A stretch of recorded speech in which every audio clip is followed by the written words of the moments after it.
Hey, what's up, everybody? We got a great show for you this week. We're going to be talking about a possible Rebels Season 5. We have Sasha Banks maybe playing Sabine in The Mandalorian Season 2. And, of course, we're going to pit the Lightsaber versus the Darksaber. And is Luke Skywalker going to appear in The Mandalorian? We'll see. And we're going to talk about all that right after this. You're listening to Head to Head, a Star Wars podcast.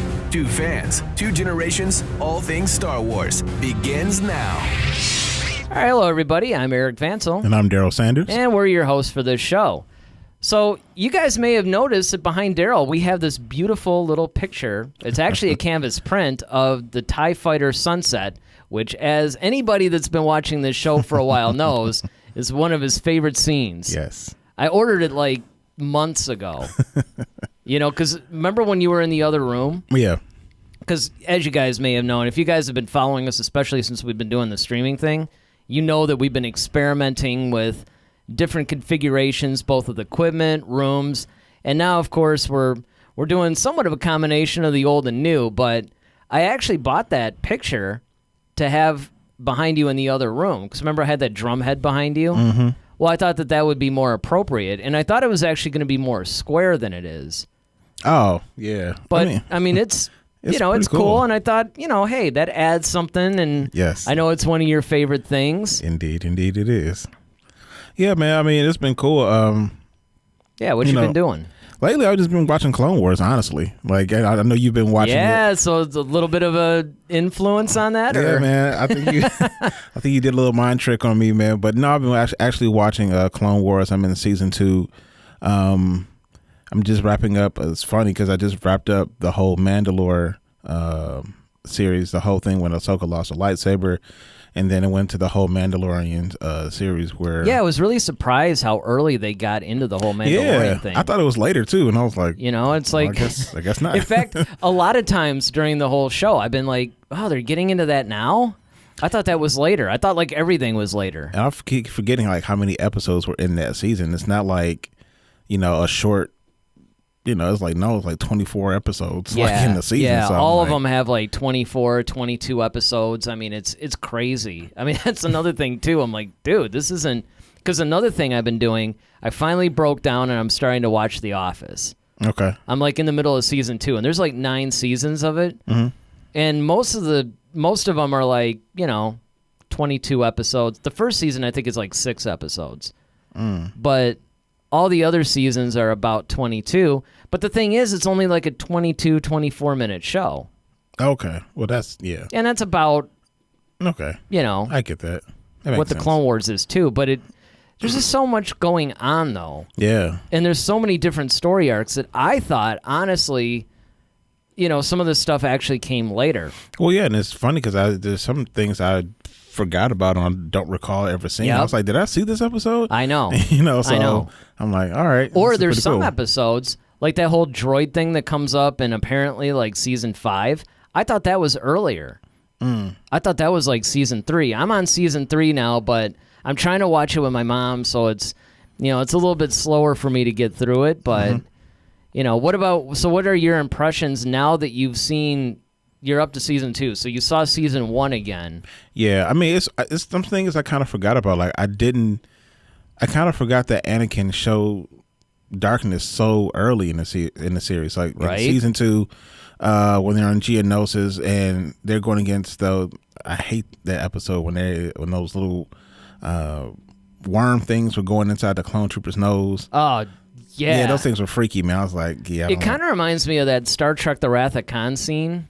Mm-hmm. Where that weird bug goes into Chekhov's ear. And I remember as a kid, dude, that just freaked me out. Yeah, and that's, then Obi-Wan is sitting there. I mean, but the jokes, though, were hilarious because... I forgot how funny the show was, man, actually. it's like hilarious. Even from early on. Yeah, because, like, they're sitting there before the queen, and it's like...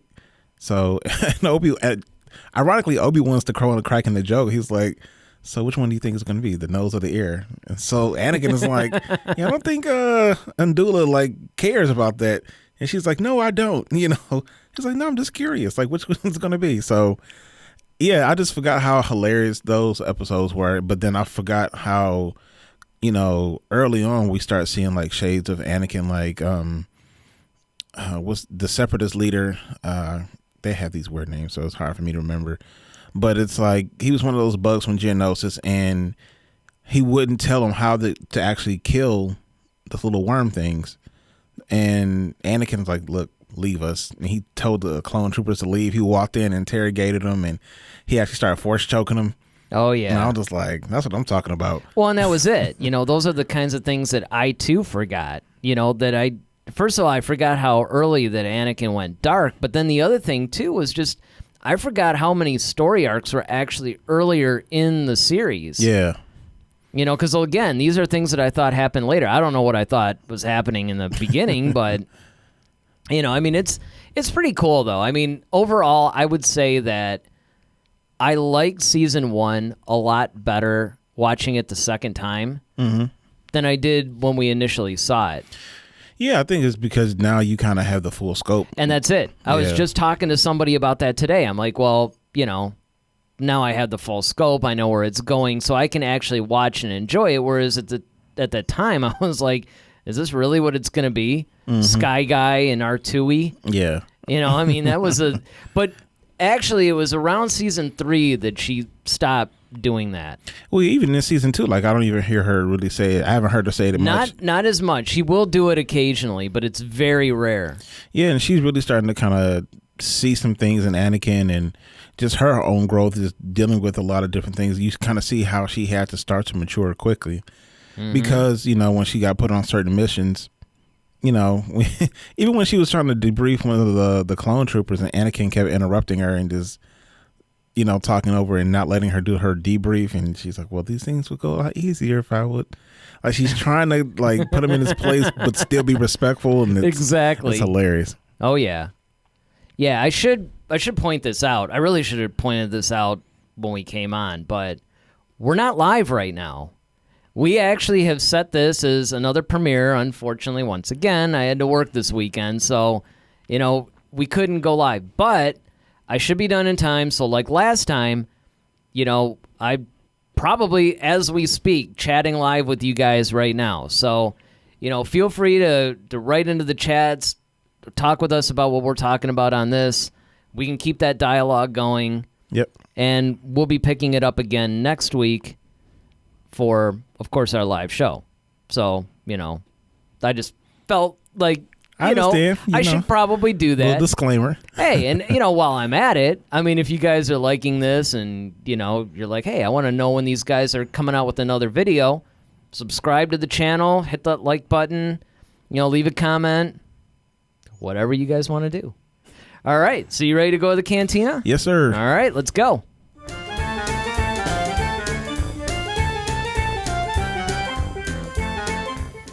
All right, what do we got first? All right, man. So there's been a lot of rumors that there is a Rebel Season 5 coming out. See, now this is the thing that is really strange to me. Right off the bat, you sent me this whole article and yeah, check this out or whatever. Yep. Now, we knew that there was going to be some sort of a sequel series. Now, of course, actually, I should put it like this. There were a couple of different things that they were going to talk about. The first thing was, okay, it's just going to be the follow-up animated series, right? It might not have anything to do with Rebels or anything like that. It's just, this is what Dave Filoni's going to do next. Then it turned into, okay, it's going to be like a sequel series, right? So it's going to take place, whenever, probably they were thinking around Return of the Jedi or something. Now, all of a sudden, I'm reading this thing that you sent me, and now they're talking about a season 5, which I guess in a way, this is why I wrote it on the graphic the way I did, because you could, and they're going to use the Clone Wars animation style. I also caught that too. Yeah, that was actually really cool. But the thing is that with Rebels, I think they're gonna do a combination thereof. So I think it's gonna be like a season 5. But I think this is where we might get that all-female casting. What, you think they're actually... So, what you're hypothesizing... Yes. I almost couldn't get that word out. It's like the weirdest thing. So, you're saying that you think that the all-female Star Wars series that they were talking about is actually Rebel Season 5, but from what I understood... When I read that, though, that it was supposed to be more like that was like a live action thing. Yeah, I think they said it was going to be a female-driven show, but I don't think they specified. Maybe I'm wrong.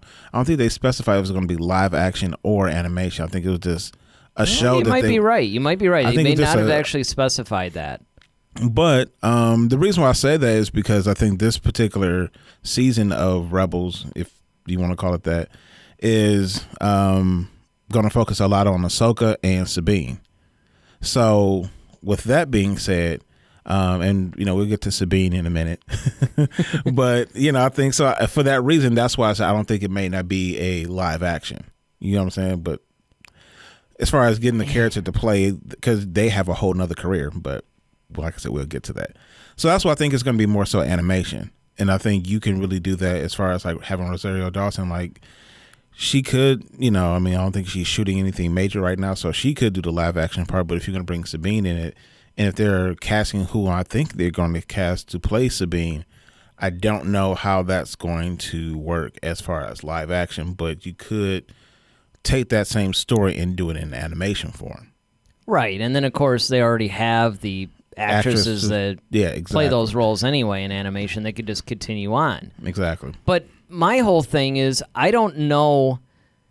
I think a Rebels sequel series might be good. I don't know if calling it season 5 is the right thing to do. And I know that seems like semantics, but I just... No, I get your point because, but then again, like looking into this article, they said who's in it, and let's see. There have been no official announcement on which Star Wars Rebels voice actors will be back for Season 5. Based on how Season 4 ended, we should expect at least our core Star Wars Rebels cast to return, including Ezra Bridger, Kanan. Well, he can't really come back, but he could come back like in a flashback or something like that. Force Ghost, yep. Or, of course, you got Harris and Dola. Spoiler alert. Sabine Wren, and then Chopper, and of course Zeb and Captain Rex, and then Ashley Eckstein will reprise her role as Ahsoka Tano. So, and that's where it says here that while Season 4 ended with Ezra's future in doubt, his omission from the scene of the Rise of Skywalker, featuring mostly dead Jedi, suggests that he's alive somewhere in the galaxy. However, according to that earlier rumor, Rebel Season 5 will instead focus on Ahsoka and Sabine as they set out on a new adventure. So that's where I kind of got that from. Yeah, I don't understand why that just can't be its own show. Why does it... on one hand, I could say, okay, maybe they have to capitalize for marketing purposes on the Rebels name. Yeah, so maybe they may, I don't know, they may not call... And I understand why you said don't call it Season 5. Because then that sounds like it's a direct thing to the last season. Right. Where you could call it... I don't know, Rebels Reborn or Rebels something, if you want to let people know that, hey, this is Rebels the Next Generation. if you're trying to pick up the fact that, okay, we're still dealing with these same characters, but at a later time now. So either you have to kind of designate it that way or just call it its own show. You know what? Why not just call it its own show? Because, look, they call Rebels its own show. Well, Rebels best because it dealt with completely new characters. But when you just just put yourself in the mindset of back then. If you say Rebels, you're instantly going to think of the rebellion that we knew of in episodes 4 through 6, and your mind is going, hey, we might see some of these familiar characters, which of course we did. True. But at the same time, we didn't know that it was focused on completely new characters. I mean, we knew that once we read about it, but we didn't know at that time. True. So I mean, just short of maybe calling it after one, not something stupid like the further adventures of Ahsoka and Sabine or anything like that, but they could call it something that would be compelling, which would of course start a new franchise.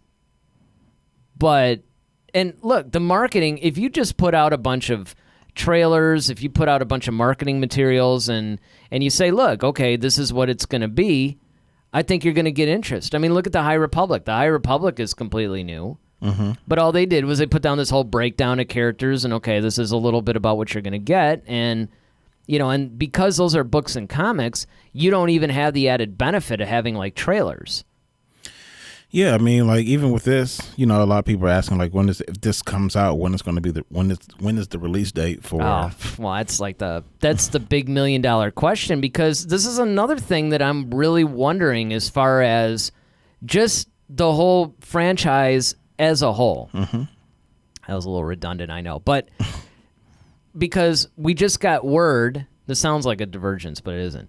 We just got word that the Rian Johnson trilogy is now starting to take hold, and they were talking. I didn't get to read everything about it, but they were starting to talk about a little bit about plot and like what it might be about.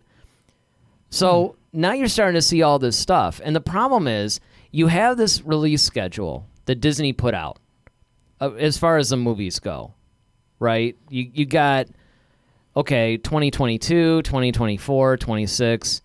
I thought that was the 3 ones that they had, and I think the way that it was supposed to work is that it's opposite when the Avatar sequels come out. Okay. So the Avatar sequels come out, like, say, in 23, 25, or whatever. Okay.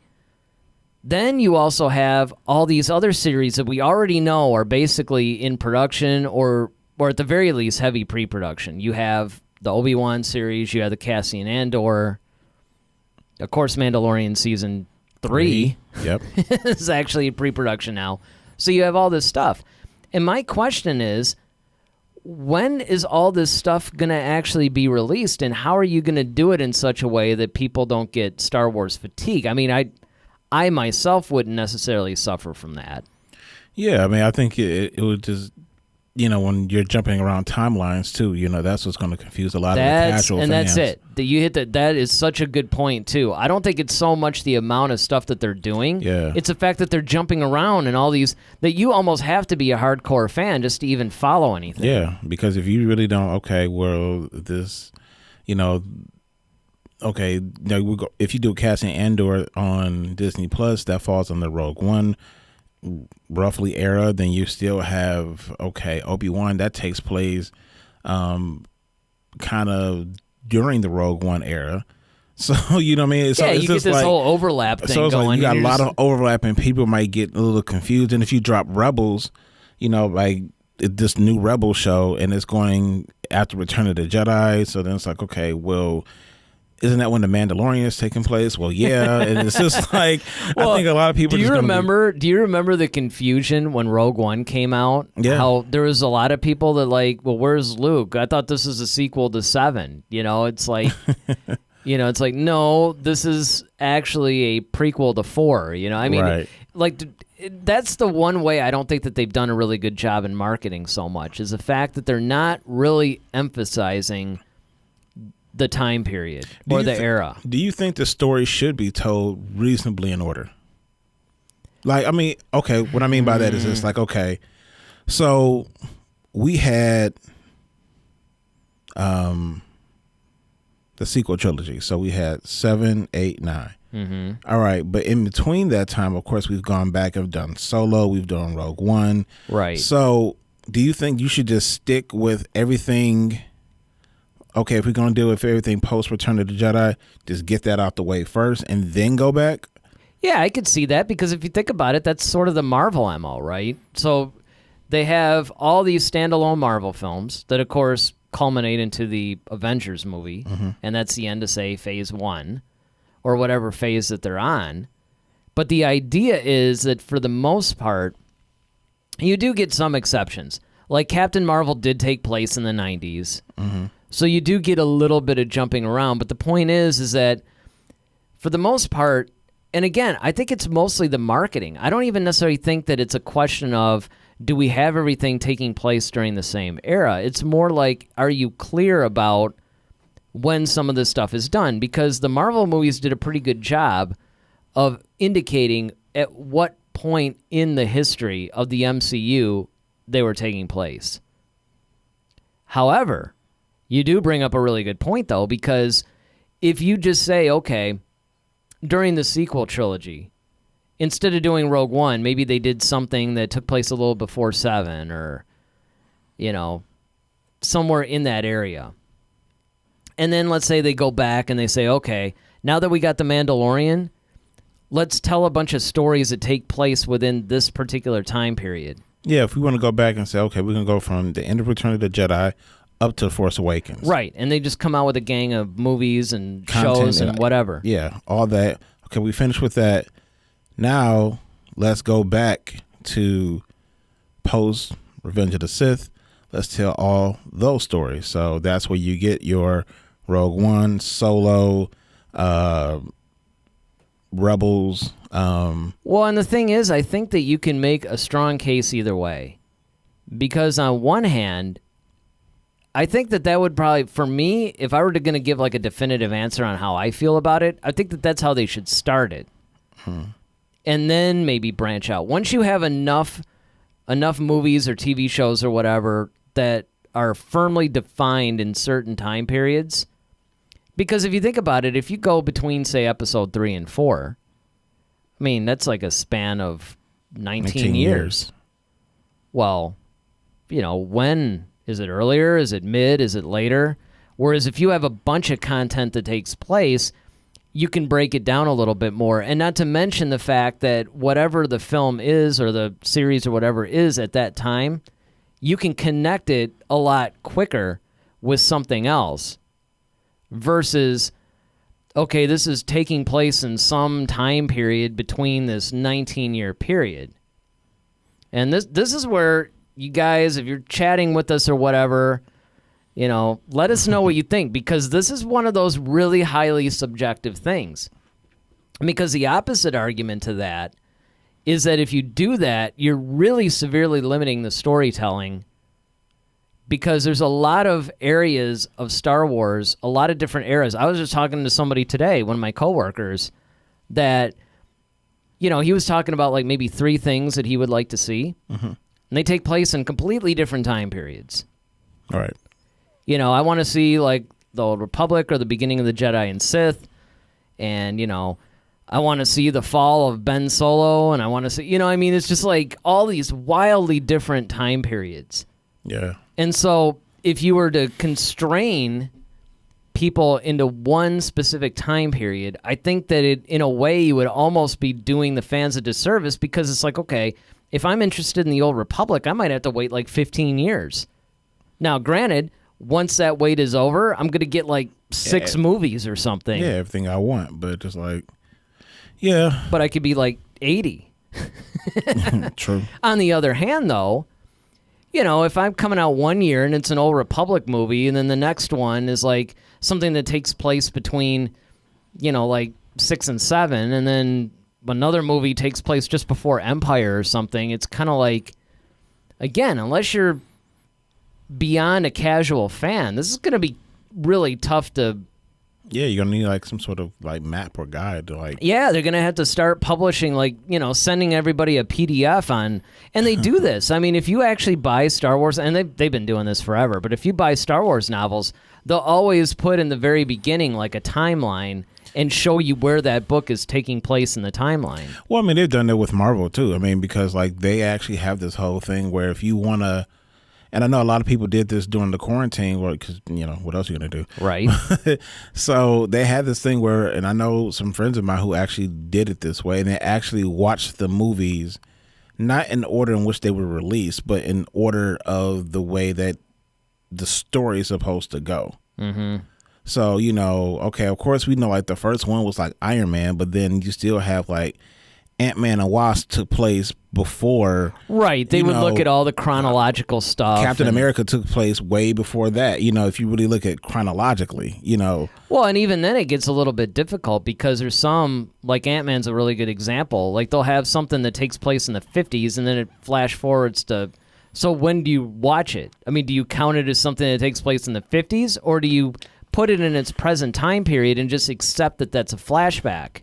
Right. And there's like Guardians of the Galaxy is another one, because like if you really follow like his character, Star-Lord, I mean, if you really follow him from the beginning, like his takes place in like the 70s or 80s or something like that. Mm-hmm. 80s, yeah. 80s, yeah, because of the music. But then it's like it fast forwards to... Right.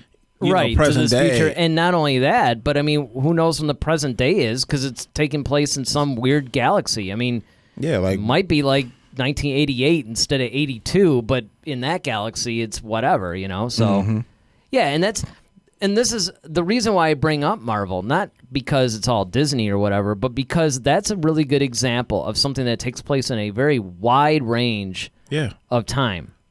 Like you pointed out, I mean, Captain America takes place during World War II in the 40s, so it's, you do have a lot of room, but the problem is that because it's taking place, well, for the most part, on Earth, or at least even when it's not, it's basically, there's an Earth history that's a part of what's, say, going on in Asgard and all this other stuff, right? All right.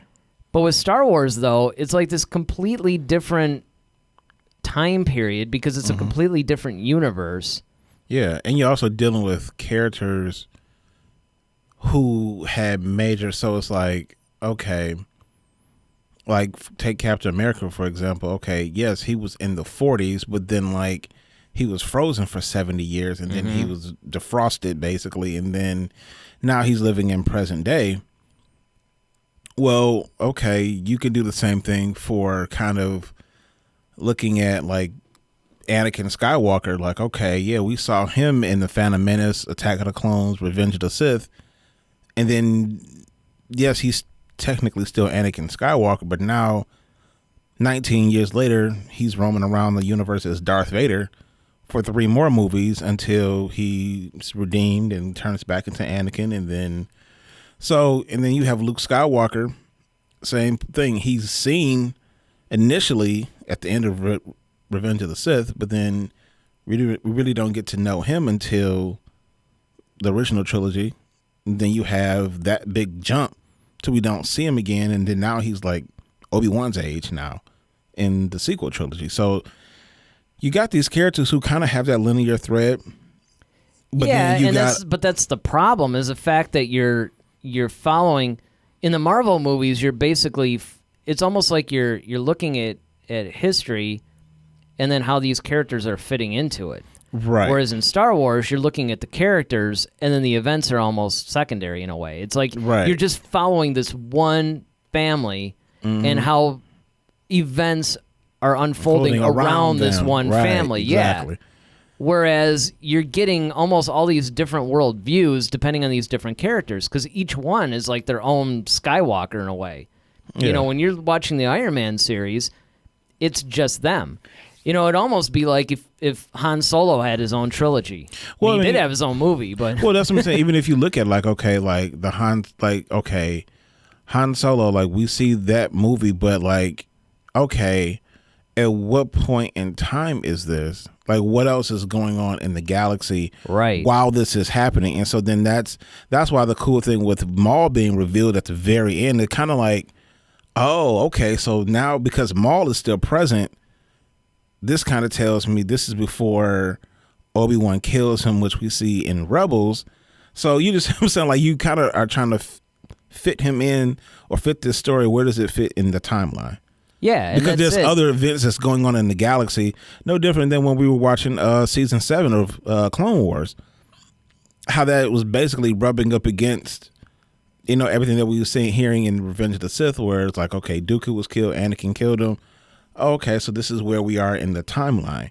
Yeah, and that's one of the things that's really cool about that, is that that's one of the rare times that you get something like that. Right, where you can actually match it. Sure, because even in Solo, I mean, yeah, you know, okay, he's joining the Empire. I mean, you can sort of trace around, like, okay, well, it's the Empire, so it gives you a rough idea. But you're right. Adding Maul in there definitely puts a lot more context in it. Mm-hmm. Even though I'm sure it totally confused fans. Yeah. They were like, wasn't he cut in half at the end of 1? Yeah, like yeah. When does this take place? So is this before episode 1? I mean, you can't see how many times I've heard that. Yeah, and that's what I'm saying. You can see how people would think that if you're a casual fan. Well, again, and I brought this up with my coworker when we were talking Star Wars today again. It was like, this is why, if it happens in a movie, you got to explain it in a movie. Mm-hmm.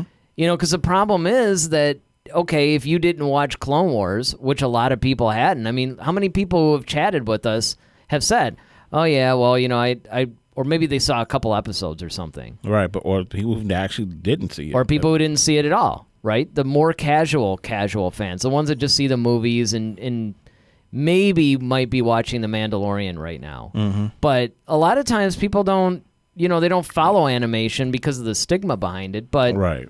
Yeah, it's one of those things where it's like, look, you can't explain something as big as Maul coming back to life in an animated series. I mean, in a way they almost had to, I guess, because of the nature of it. I mean, it was during the Clone Wars, so it was that time period. So unless Lucas had made another movie. But again, it's kind of like, it was kind of a cool cameo for him in Solo, but at the same time, that a lot of people We're like, huh? Oh, yeah. Yeah. My mom, I actually saw it with her after, you and I obviously saw the premiere, but, I took her to see it. It was Mother's Day, actually, that year. And I took her to see it, and she was completely baffled. Because she was like, wait, I know he was cut in half. She kind of finished it like, not only was he cut in half, but as he's like flipping over and over, right? Separates yeah, his body's separating, and granted, I know that the wound was cauterized, but not like that. Come on, right? And it's one of those things that you just have to accept, because even in the Clone Wars, when you really watch when Maul comes back and everything, it's like they don't super explain it. He's just there. He just pops up. Mm-hmm. They don't even show you really how, a lot of that stuff happened. He explained it. He said, my hatred, my anger kept me alive long enough. Yeah, but it's kind of like, look, dude, you still need like blood flow and a heartbeat and, stuff to functioning organs. And hatred isn't exactly life support now. Well, I think I think what it's basically saying, like the hatred and of course in the Force that fueled it. I know, but it's still like, dude, you're not an earthworm. You can't just regenerate. That's it. Like, I know. There's a point where suspension of disbelief. You're really pushing that edge, and I think with Maul they were. Now, granted, everybody was just so happy to see him back that they're like, "Yay, Maul!" It's really cool, but it's one of those things where you just stop and think, like, I don't know, man.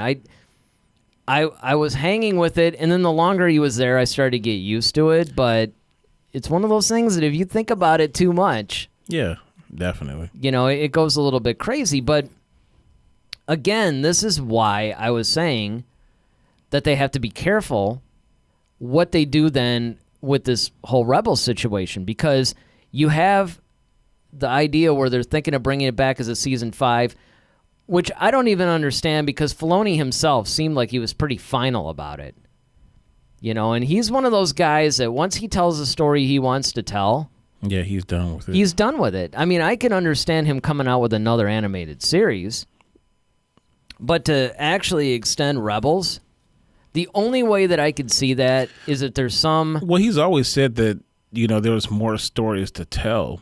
Like, he had... Yeah, but that seemed to me when he was saying that, though, that it's like, okay, in a continuation. I guess... you can say, okay, it's sort of like adding another chapter to a book. Who knows? And hey, people change their minds all the time. What was really funny to me was even George Lucas, right? He was talking about, okay, Episode 3 is like the last Star Wars film. I'm not going to make any more. Okay, he sells it to Disney, but then what you find out is he had actually written treatments for 7, 8, and 9. It's like, well, wait a minute, man. And then you find out that he was actually going to make them had he not sold it. Which, you're like, okay, he was so, definitive about not making another film. And then suddenly it's just like, oh. But again, that's human nature. A lot of times people can just change their minds, Sure. They just want to do whatever. And I just don't know. As kind of a wrap-up for this segment, do you want to see them make a Rebel Season 5, or do you actually want to just make a continuing series? I don't know. I go back and forth. I mean, it really, because I mean, I really would love to see a continuation of like, okay, what happened? But at the same time, I could see where it's like, okay, I think with the continuing series, you have more freedom to bring those other characters in and out without being without them having to be there all the time. So what I mean, like, okay, let's just say in the continuing series, and it's just Ahsoka and Sabine, they're running around and they're trying to find whatever. Hey, I know somebody who could probably help. And then they run into Hera. You know, hey, Hera, can you drop us off here? Oh, it was good to see you again. Yeah, it's been a long time, blah, blah, blah. Like, you can get those moments and they can go on maybe like an adventure or two together, and then they're off going back to what they were doing. Yeah, it's almost like a cameo type of thing, and so then they're gone. They can do that and still, so we can still kind of get closure as to what these other characters are doing, like Zeb and, you know, Hera and Chopper or whatnot, but without having to bring back this whole see, and cast. that's where I'm at with it, because it's almost like instead of making the same, like I'll even put it in the Star Wars terms, right? You're done with episode 4, so now you make an episode 5. It's all the same guys, but it's the next adventure. It's the next chapter. Mm-hmm. You know, and that's, or the same thing with a book. You don't add another chapter to the book, you write a second book. And that's the way I look at it with this series. It's that, okay, I would support a Rebel Season 5 if you were going to take these same characters and their stories not done as a group, as a collective, because that's basically what it was for seasons 1 through 4. And you need to tell more story to get them to wherever you need to get them.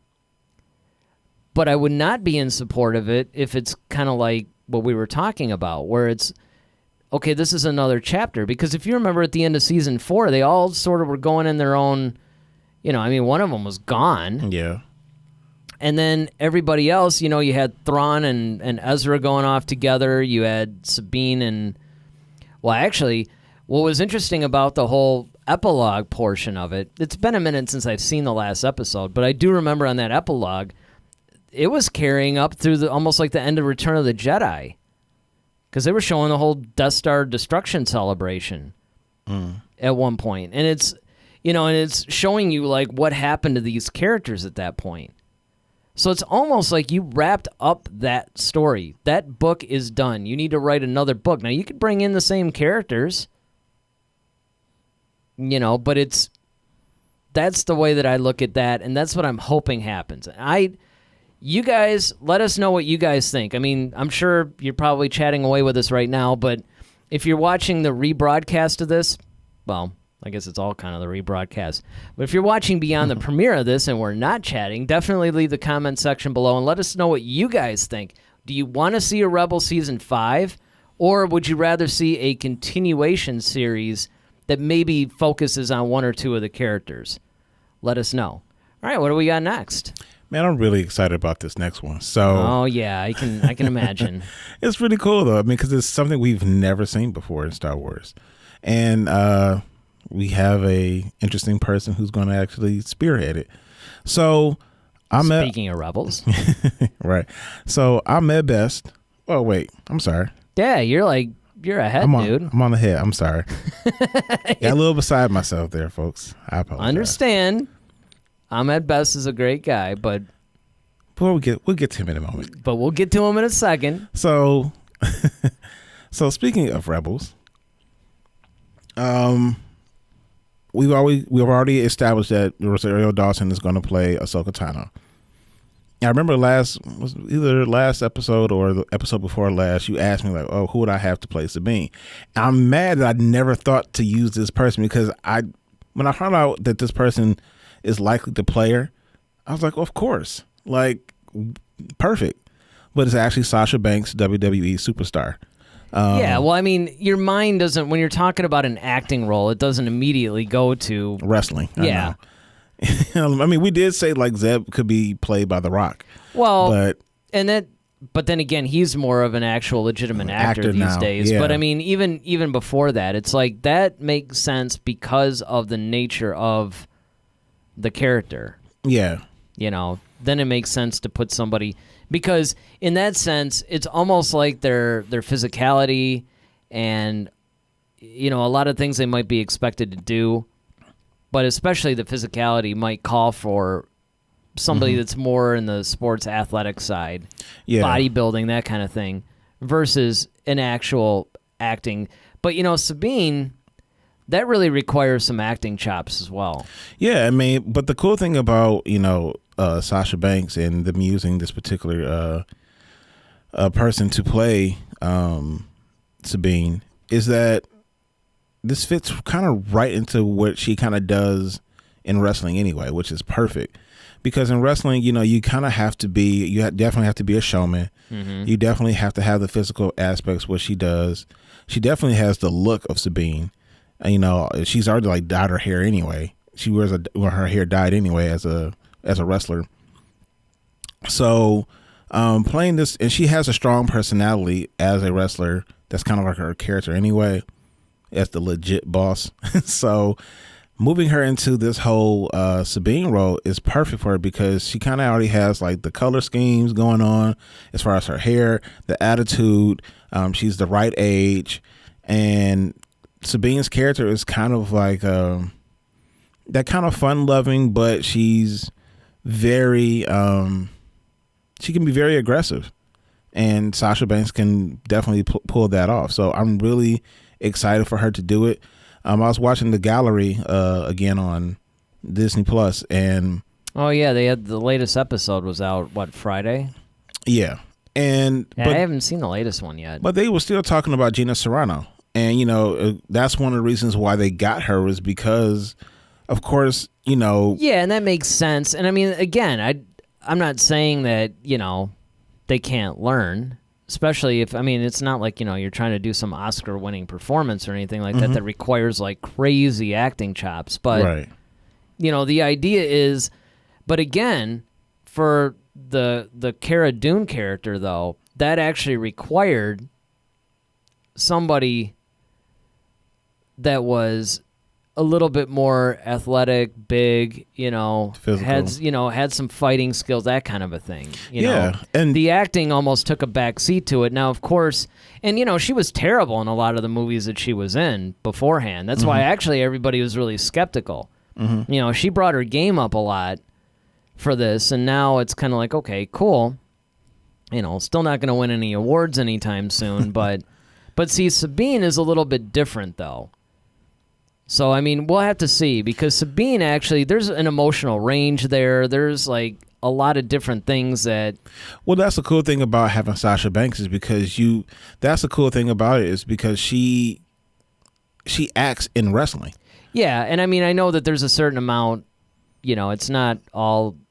they're actually doing more legitimate acting and stuff. Yeah, they actually have these whole scripts and stuff, and they actually have to sell it to the audience, and you also have to sell it before a live audience too. So you really kind of have to be on. It has to be believable because it's not just we're watching it on screen. Can you bring it across? But you're literally in front of people having these live moments, and can you create that tension? Can you create that in a you don't have a whole lot of time to do it. You had that little maybe 5 to 8 minute spot, and you have to sell an entire arena that I hate this person, this is why I hate you, and I'm going to kick your butt at WrestleMania. So yeah, you have to be able to do that, and I think that's the cool thing about her is that she's played the goody two shoes character, which is K-Fob, and then she's also played the heel role too in wrestling. So she has that, she can go both ways, in that, if I can use that terminology. So I think this is a great pickup, for them if they actually do get her.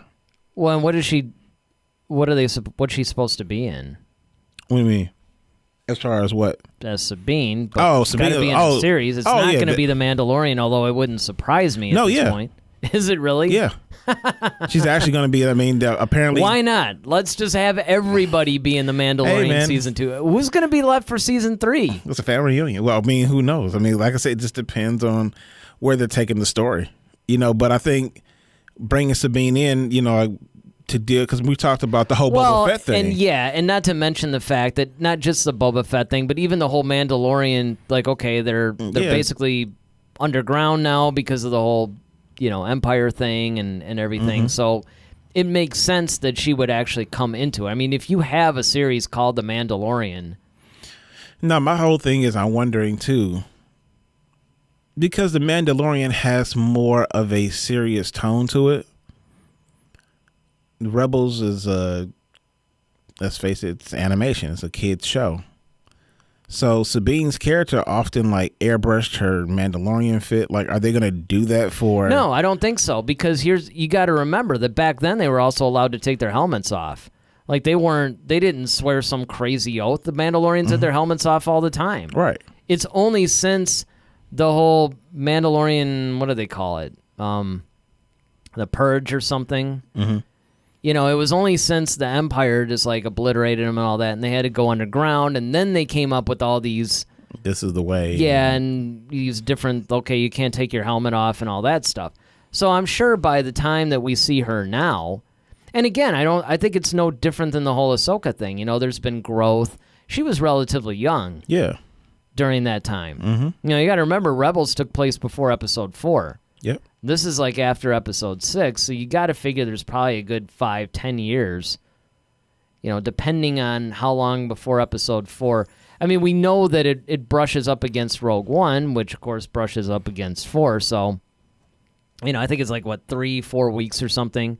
And I think that the totality of Rebels took place like 4 or 5 years before Episode 4.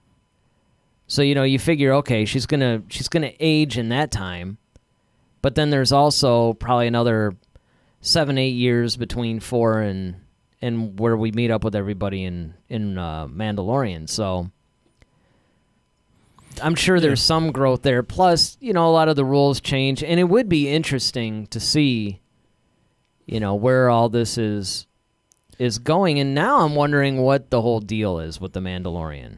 Well, yeah, I mean, like I said, that's why I can't wait till October now, because it's like, you're getting like, and it seems like I said, right out the gate, we're probably going to get like a bunch of different people we're going to see, just because the episodes really aren't that long, and then you don't have that long of a run of a series as far as episodes. So it's like the episodes are short as well as the actual season is short. Yeah. So, you got to kind of fit everybody in. So I'm expecting to see some stuff like right off the gate. We're going to get like, Ahsoka, Sabine, That's exactly. I mean, that's part of the reason why I'm laughing so hard is the fact that it's, you're going to have to just basically have this total action-packed episode every time. Like from the fade up to the fade out. Well, that's a cool thing because like season 1 was the whole setup thing. So, I mean, so now you can kind of get into, because we already know. One away, though, basically. But I mean, where we left it, it's like, okay, he's going to try to find out. You still have to wrap up the whole Baby Yoda story arc. I mean, even if he ends up staying with the Mandalorian, which, let's face it, that's probably what's going to happen. Likely. I mean, he might find wherever but he's probably going to end up raising the thing. Or maybe Ahsoka might take him. No, that's possible. Because of the Force connection thing. Yeah. Yeah, that could be too. I mean, that's the point, though. It's like we don't even know where that's going. So we don't really know. The way that I'm seeing The Mandalorian Season 2 shake out, and again, this is just basically an educated guess, you have 2 story arcs that are brewing. You have the whole Baby Yoda thing that's continuing from 1, but then you have the appearance of Boba Fett, an almost pretender to the throne, as it were, and maybe how the other Mandalorians deal with him. What's he doing? We got like 6 different people playing him now. It's kind of like what's going on with that. I think we're going to get into a lot more of the lore of the Mandalorian. I'm looking forward to this time. Yeah, I mean, it should be cool. But I mean, I would agree. I mean, we'll see. We'll see how this whole thing goes. I think that they're going to be very careful, especially when they're casting characters that already have existed in some medium. I think they're going to... See, when they casted Gina Carano as Cara Dune... Yeah, she was... Didn't matter. She was a new character. Exactly. No, there was no expectations. You start casting Ahsoka, Sabine, even Bo-Katan... Well, they just have Katie Sackhoff playing her anyway, so... I mean, she originated the role in animation. But any of these other things, if you got somebody taking over the role in live action that did not do it in animation, there's going to be some expectations that you have. And I guess all we could do really is trust the process, because it is in the hands of Filoni and Favreau, and those guys, they haven't missed yet. True. So, we'll see. All right, what do we got next? All right. Now we can get Now we can get it. Now we can get it. Ahmed Best, our lovable Gungan friend, is making his return back to Star Wars in the form of a game show.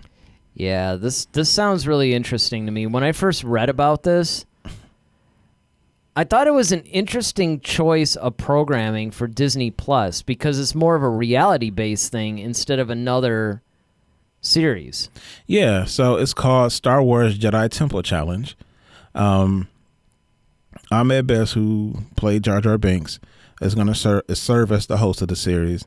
And in the show, young contestants will test the abilities of the core Jedi principles of strength, knowledge, and bravery while facing obstacles in an attempt to achieve the rank of Jedi Knight. Best will appear as Jedi Master and mentor to the contestants. Mary Holland will voice a humanoid droid companion. The series will debut on the streaming service in 2020. Executive produced by Lucasfilm. And the various challenges will test a Padawan's connection to the Force in 3 locations: a forest planet, on board a Jedi Star Cruiser, and inside a Jedi temple, immersing them and the audience in a fun, humorous, exciting competition. What do you think? It's kind of weird. It's kind of American Gladiator meets like a dramatization of something, because it sounds like there's definite, fictitious produced kind of things involved in this. Yeah, I mean, it sounds like one of those. It sounds like a glorified, like, interactive Star Wars experience that you would find like at Disney World or something like that. But like Galaxy's Edge, or that Oculus game. This one with the Darth Vader one. Yeah. Yeah, I think it's just called Vader or something like that. Yeah, or some Vader Rising or something like that. But yeah, I mean, I think it's cool because at first I thought it was just like a game show or something. That's what I thought too. I thought it was almost like a trivia type of thing. Yeah, me too. And then I'm like, wait, this got all this extra stuff to it. So I'm like, yeah, and I mean, at first it was kind of like, okay, it's almost like okay, we're gonna take the Jedi trials and we're gonna and almost make it, make it like real. But that's where it would resemble American Gladiator to me. Is like they're having to go through this whole maze of stuff or whatever. But then it started adding this, okay, they're going to go to these planets and do all this stuff. So it's like, are they going to simulate maybe a different terrain or something? Or Jedi missions and stuff like that. Yeah, it's like, okay, so that almost sounds like it's a produced almost show. Like what it kind of reminds me of? No, I didn't think of this before. It kind of reminds me of Biggest Loser, Star Wars edition. Yeah. Like, I could totally kind of see, like, you kind of have these challenges, but, you have these challenges that you have to face as maybe a team or even as individuals. But, there's, like, all this trivia stuff that you have, like they had on The Biggest Loser. Like, okay, well, how many, pounds is, how many egg whites, Exactly. Or how much fat is in the pizza or something stupid like that, where they may ask, all right, well, what are the main components of a lightsaber or something like that? So you got the knowledge part, but then you also have application stuff. So you might have like lightsaber duels with, kids, which would be cool. Yeah, I'm really curious about this, though. This sounds interesting. And curious is probably the way that I would describe my feelings. Like, I can't say I'm really excited for it. And if I found out it was being canceled tomorrow, I'd be okay with it. Like, I'm not really vested, but I am willing to give it a shot. I am willing to check it out and see what it's like. And I'm really glad that Ahmed Best is back in... Yeah, into the Star Wars into family. in some capacity. Besides, of course, his overwhelming welcome back to Celebration. And he's actually playing the Jedi Master. I forgot his name, but it's like Kigo or something like that. Yeah. But they got like a Jedi Master name for him. He's like bald and. Well, and it would be cool if that actually parlayed its way into a TV series or film. Yeah, I mean, he's actually a dancer and a martial artist. So I mean, it wouldn't be too far fetched to actually have him Yeah, I mean, it would be if he could actually play a character other than Jar Jar. I think it would, definitely help. It would help if it's a him. Cool one. Yeah, if it was a cool one and he was able to show a little bit, more range and it wasn't so slapsticky and silly or whatnot. Mm-hmm. And again, I mean, my hat's off to him. He played Jar Jar perfectly. Yeah, the way he was supposed. The way that he was supposed to. He did his job, so. You can't fault him for that, but at the same time, it's like, even though there's people that love him. Yes, I have a friend who's completely enamored with Jar Jar Binks. Why, I don't know, but... No, hey. I mean, hey, there's somebody for everybody, right? Yeah. And so Jar Jar has his fans, but Jar Jar has more detractors, unfortunately, than fans, and that's the reason why I feel so bad, is like, it's almost like Ahmed did too good of a job. Yeah. Because he played this annoying character exactly very well to the point where he annoyed everybody. And, I felt really bad. You hear he was going to jump off a bridge and all this stuff. Yeah, I mean, man. It got pretty bad. I mean, him and Jake Lloyd. Yeah, they've taken some hits. Yeah, they've taken some hits. And yeah, now you can add Kelly Marie Tran to that list. So, I mean, granted, I don't think she tried to kill herself or anything like that. But I mean, the fact that she was run off of social media and and everything else, I mean, that was pretty bad. But I mean, at least she came back, and people seem to have lightened up on her quite a bit too. Mm-hmm. Where I'm at best, I mean, people are still talking about how terrible Jar Jar was. We're doing it now. I mean, we're probably one of the hands that's pushing him off of that bridge, as it were. So, I mean, it's good that he's actually back and he's doing something, and, it's positive, and fans are actually, now they're doing what they should have done in the first place. It's like, look, don't take it out on the guy. Mm-hmm. He did his job, and like anybody would have lined up to play Jar Jar. In fact, I think we talked about this on the show, that Michael Jackson was actually supposed to play him. Oh, my goodness. It was all but a done deal. Wow. And the only reason why it didn't happen was Lucas changed his mind because he didn't want like a known actor. Yeah, known like actor, superstar kind of thing clouding it up. And then that's when, but I mean, Michael Jackson was all set to do it. Wow. And that would have been interesting too, because I think actually that's where Lucas almost made a mistake, because if it was Michael Jackson, I think people would have been a little bit less harsh. Of course, because it's Michael. Everybody loves Michael. They don't care what he did.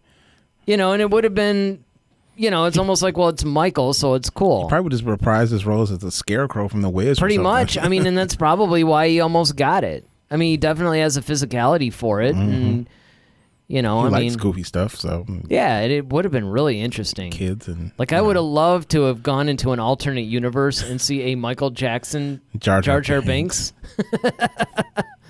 That would just be insane to me. Yeah, I'm gonna just move on because I just the jokes I'm about to crack are just terrible. But well, I mean, hey, it might get us views though. maybe not positive ones. We might have to remove a bunch of comments. Let's let the country calm down right now. Well, this isn't good because we're about to fight. Well, we could still fight, but it's in a different way.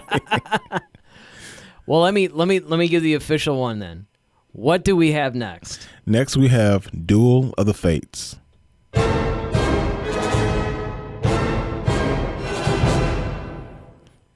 All right, so this week, would you rather have your own lightsaber that you built yourself, or would you rather have the Darksaber?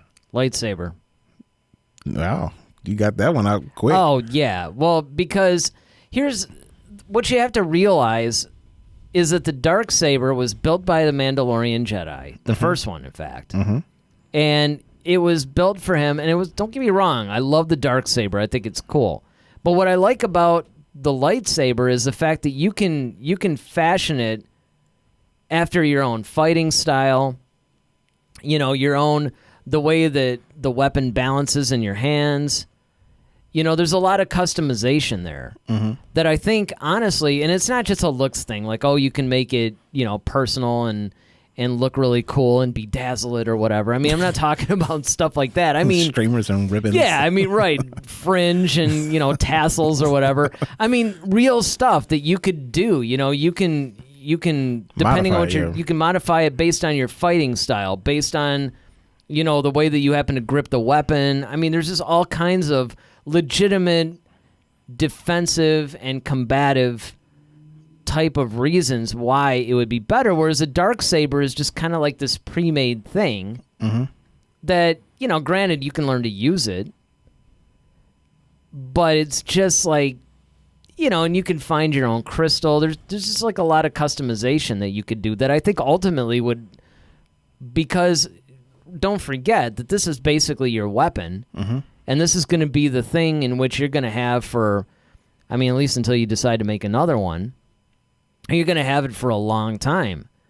And so it would just make sense that since in some cases your life could very well depend on it, now, again, because it was made by a Mandalorian, you could make the argument that if I were a Mandalorian, then maybe I wouldn't mind having the Darksaber, because maybe there's something to the culture or to the fighting style or whatever of a Mandalorian that maybe that's a part of it. But I don't know. I personally think that doing your own thing for your own fighting stuff, for your own everything, would probably be the best way to go. But are you going to agree? Are you going to disagree? I'm disagreeing. I'm going Darksaber. Of course you are. I'm going Darksaber. The reason I'm going Darksaber for me is cool just because it's a unique, it's just different, but not only that though, I'm surprised to hear you say that, because you of all people, I know, studying martial arts, studying all this stuff. I know. But here's the advantage though. Here's the advantage. Here's the main reason why I want the Darksaber. Because it makes me the leader of the Mandalorians. Well, yeah, there is that. See, not only do I have a weapon, but I have an army behind me. Well, so yes, Darksaber it is for me. It's 2-for-1 deal. No, I guess I could see that. I could see the whole idea of, Yeah, because then I can still come to combat with a person who has a lightsaber, and then the other cool thing is too that most people forget that the Darksaber is actually double bladed. Oh yeah, I even forgot that it was double bladed. Mm-hmm. Did we actually ever see it? Was it? I think it was done in Rebels, maybe. Yeah, I think it was in Rebels. Because it was actually introduced in the Clone Wars, right? It was introduced in the Clone Wars. And then I know it became a thing in Rebels, like Sabine had to get it. Because I remember Sabine had it, and then... And Kanan had to try to teach her how to fight. Right. With the lightsaber, because it doesn't have the weight. Like, the weight is in the hilt, but the blade itself, because it's light, and see, being a Jedi, you can kind of use the Force, and, a lot of your movements are guided by the Force, but with her being, I guess just a regular person... to fight with that weapon would be kind of difficult because you don't have that weight of an actual blade. It's more, it's a light. Yeah, and I would actually like to get in, and this is my fault really for not delving too far into it, but I had started to a long time ago, like actually looking up the Darksaber and figuring every little thing about it, because presumably you can build it again. Mm-hmm. So it would almost be interesting, like, you can fashion this argument or debate instead of the Darksaber versus your own lightsaber. Would you rather build your own Darksaber versus your own lightsaber? You could do something like that, because there are, I think, probably definite advantages. Another advantage, and this is where I thought you were actually going with it, is the fact that it's not a common weapon. Like, people might have a weird time fighting against it because it's not just the person that's fighting in their fighting style, but even the weapon is unique. Well, the cool thing about the Darksaber is that it looks like an actual sword. Like, right. That's the thing. Like, even the hilt is a traditional, like, almost kind of, it looks kind of like Kylo's, almost a little bit, except for without the exhaust vents on it. But it does have that kind of a guard to it a little bit, and then the fact that it's actually I'm trying to think of the term. It's not serrated, but it's, although part of it is, I think, serrated. But I think the tip of the sword is actually angled, unlike a traditional lightsaber where it's usually rounded at the tip. Yeah, I mean, it kind of reminds me almost of like a katana. Yeah, it looks, and that's thing. exactly what it's based off. It's based off a katana, and so that's the cool thing about it. To me, is just the look of it, because you just don't see anything like that. And then, of course, it has that whole different type of light around it. And then, like I said, it's just like something you just don't normally see. It's almost like how I felt when I saw Mace Windu's, like, whoa, a purple one. Yeah. I was like, that's sweet. Well, and that's the way, honestly, even though, I mean, we've had it since Luke's erroneous figure back in 77, but when, Rey busted out with that yellow one, I was like, dude, I wanted to see this, or where's the movie with this, And hers, because she created it out of the material from her staff. Yep. So that was sweet. Yeah, I mean, I was really, one of the things that I was disappointed by with The Rise of Skywalker wasn't even just all the shopping list of stuff that we've talked about before, but I mean, it's the fact that, okay, we get to see this like really cool one-of-a-kind lightsaber. And it's never in action. And it's never, I mean, she ignites it. And that's still, to me, actually one of the coolest scenes in that whole movie. Yeah. Is when she ignites that lightsaber. Yeah, because you had no idea that it was going to pop out. None. I mean, that right there ranked up with me with the whole Han Solo cameo. Mm-hmm. I in no way expected that to happen. I basically thought that what she was going to do was adopt Leia's saber. Yeah, that's what I thought too. Because it's almost like, especially since she called her master. Yeah, Leia kind of became her master, and it was like that would have been the way to honor her in a way. In every way, like if you talk about Carrie Fisher, that and sure, and it would have been, and that would have been cool too, because Leia's saber was no joke. I mean, I thought like. I wanted to see her with that. That's why it just bums me out so bad. That's why I love that scene when they actually saw her dueling with Luke. I know. That was just like, this is sweet. At least they did that. Because yeah. I just imagine, like, if Carrie Fisher had lived long enough to do 9, what it would have been like. Would we actually have seen Carrie Fisher, like, and according to the Duel of Fates movie, we would have. Well, that was definitely would be a stunt double. But yeah, her character would have done it. But yeah. No, I mean, it depends. I mean, who knows? I mean, a lot of times it's funny how, like, you see these people in the shape that they're in, but then, they put them through this, like, crazy, grueling workout, and all they had to do is be able to pull off a few moves. Because what was interesting was when Christopher Lee was doing his Revenge of the Sith, we talked about this a while ago, too, where because he had all the sword training and stuff, and when he used to do all the swashbuckling stuff and everything, he still retained a lot of that skill, but he can only do his hands. Like, he couldn't... Yeah, the footwork. Yeah, being that he was in his 80s, he couldn't do the footwork, but he could still do the hand movements. Yeah. So they just use a stunt double for all the footwork stuff, but, like, with the close-ups of his hands and stuff like that, they used him. And they probably could have done something similar with Carrie if she had been alive. That would have been an important thing. She'd have to be alive. Definitely. But that's the thing that I really wish that we had seen. I wish we had seen something a little bit more with Rey with that lightsaber, or even with Leia's saber. So yeah, that's what what I was hoping is that, like, I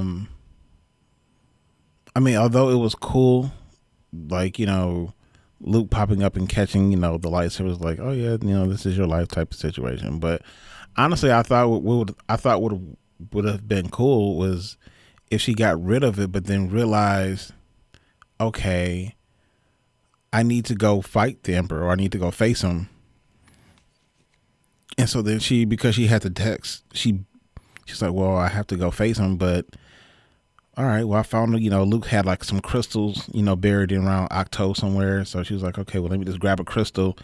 And because she's a scavenger, she's used to finding things and fixing stuff and putting things together. We know yeah, she's like good. if we had seen her build the lightsaber, if she basically. built that one and then faced off, oh my goodness. That's what I'm talking about. That would have been dope. That would have been cool. See, and that's the thing. I just would have liked to see her fight with it. Mm-hmm.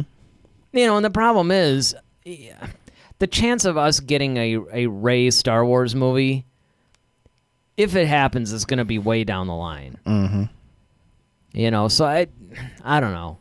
But I will say this, though. when Moff Gideon ignited the Darksaber in live action. Live action, man. Live action. That was the coolest thing. It was. You know, and it was really cool to see that translated really well in live action. Yeah, because it literally did look like the one from the animation. I was like, yeah, really and I was really surprised surprised too, because it was also on a television budget. Like, you could see that in a film. Mm-hmm. But the fact that, you know, they were basically on a TV. Now, granted, I think it was like, what, $1 million an episode or something stupid, but still, I mean, I was really shocked that they were able to pull that off as well. Definitely. And it's funny because that same coworker, we talked a lot of Star Wars today. He was basically asking. Could have had him on the show. Well, I thought about it. He's kind of knowledgeable. He would actually be a really cool guest to have on the show, because he knows, like, he's pretty well read in a lot of the stuff, but he also asks a lot of good discussion questions.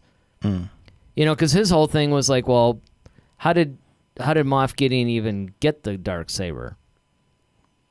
As he knew about the whole, like, conquering everything. I'm like, well, listen to this week's show. But come a little closer. Yeah, exactly.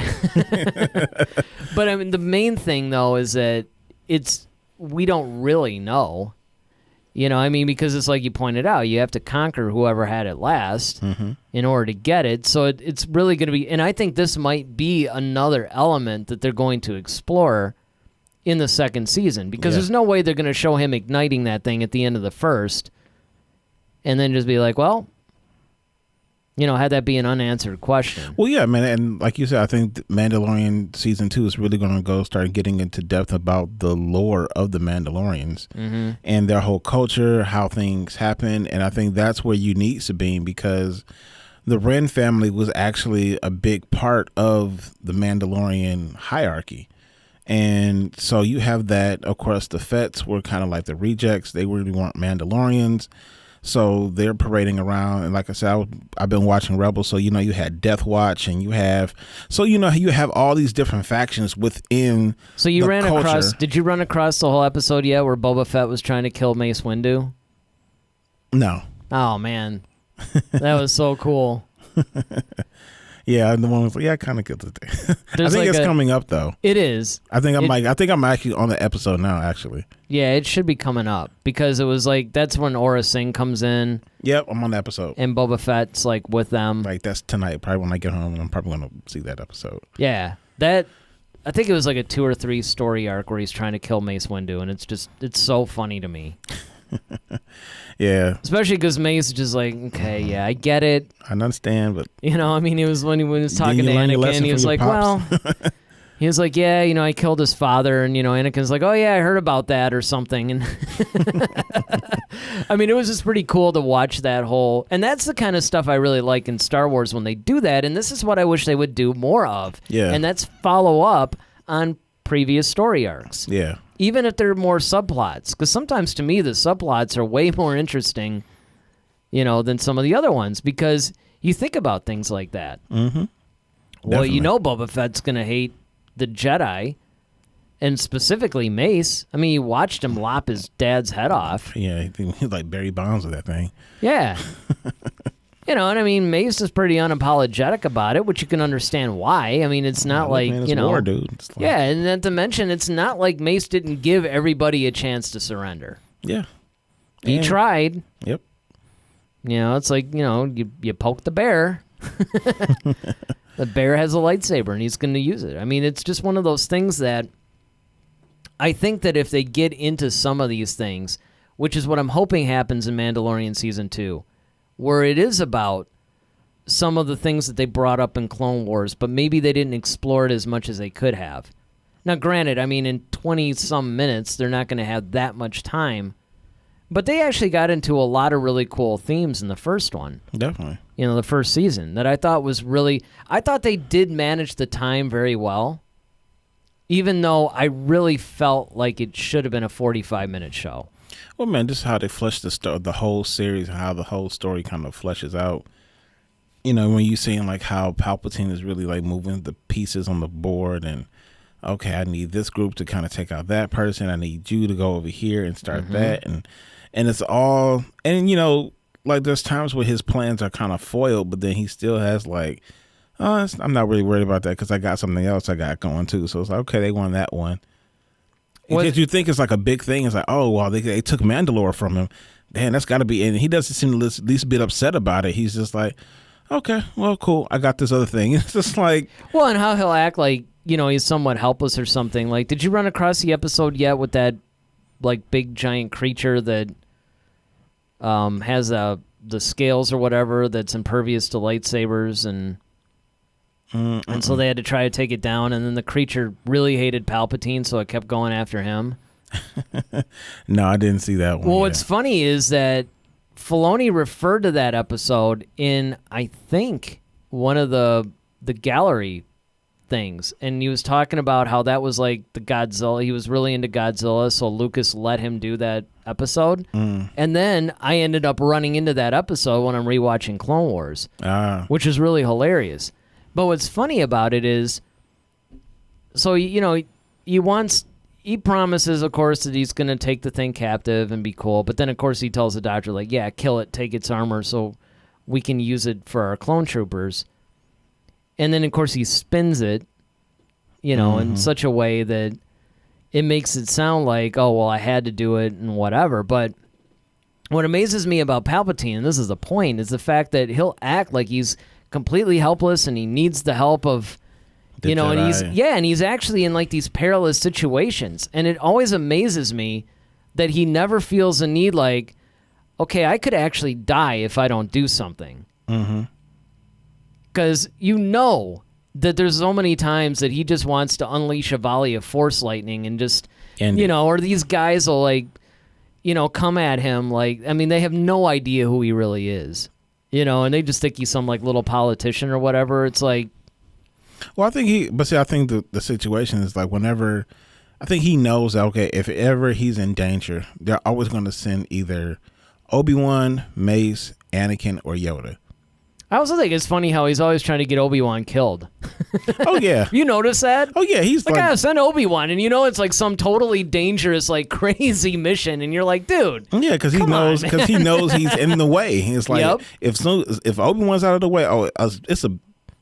But I just think it's funny, though, because he always makes it sound so benevolent. And, like he Master just really... Kenobi could possibly do. Yeah, exactly. It's just and like, what he's trying to do. It's like, dude, you are so trying to get this guy killed. Yeah, so like in the Bible, like, with Bathsheba, it's like... David, David send him up to the front. Yep, send Uriah up there. Yeah. And that's it. That's exactly what it reminds me of, too. Exactly. And it's just so hilarious to me how Palpatine will do stuff like that. And he's always, like you said, he's always... looking at the chessboard, man. Yep. He's always like 3 moves ahead. And that's, I think, the key to his success is that he's not putting all of his proverbial eggs in one basket. He has plans, but he also has contingencies, like just in case things don't work out. All right. Just like there was... on that whole QRA.com, I answer a lot of questions on that, and sometimes that's where I'll get some of the, if I submit any of the Clear Your Minds, I'll get them from that, but because there's been more and more people, my questions have been viewed and stuff like 25,000 times or some crazy amount like that, and now it gets to the point where people keep requesting my answers, and it's hard to keep up with them, but one of them that was really interesting was it was to do with Palpatine. Did he actually create Anakin? Like, when Anakin was a kid, was he really trying to almost groom him to be like his ultimate apprentice or whatever? And of course my answer was, well, it really depends on a couple of things. Like, one, if you take that comic series, that Vader comic, where he had that vision that basically Palpatine created him in the womb of Shmi, then I would say yes. Because if you think about, and it would make sense, because they're still going back and forth on whether or not that was, it's another thing I was talking to the coworker about today, is that, is that an actual confirmation that he created Anakin? Because they left it somewhat ambiguous in the comic. So it's one of those things where you don't really know if that's really what happened or if it's just some warped vision that Vader was having due to where, the situation he was in. But if that was the case, if you could take that as, yes, this is what happened, it would make sense because Plagueis taught him how to manipulate life, and, you know, he started getting into almost all this like Sith alchemy or whatever. And what better way to use the Force to actually create your own apprentice that you can groom for absolute power? At the same time, what would make that plan brilliant is that now you can screw with the Jedi's minds because you can kind of make it fit their prophecy. So now they're all thinking he's the chosen one. You know what I mean? So it really brings up a lot of cool story concepts. And I don't even know if Lucas was really going there in the beginning, you know? Well, I don't think he created Anakin. I used to think that was the case, but then when you really start listening to a lot of different things, it's like, okay, if he could create something like that, like,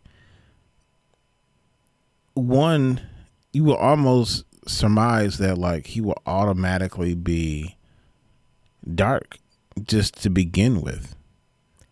But I think that, yeah, kind of like when he created Snoke. Yeah, I mean, just what not, and yeah, and just the fact of the matter, like, okay, like, I think what it was is that, like, all right, the Force created this particular being Anakin Skywalker, and I think Palpatine just sensed, like, okay. See, that's where I go too. I think he just sensed his power. Yeah, he sensed his power. He started becoming somewhat of a father figure to him, and that's when he started getting the idea. Like, hey, and I think he just actually started saying, like, okay, this kid. But given the fact that he can, because even as a kid, like when Palpatine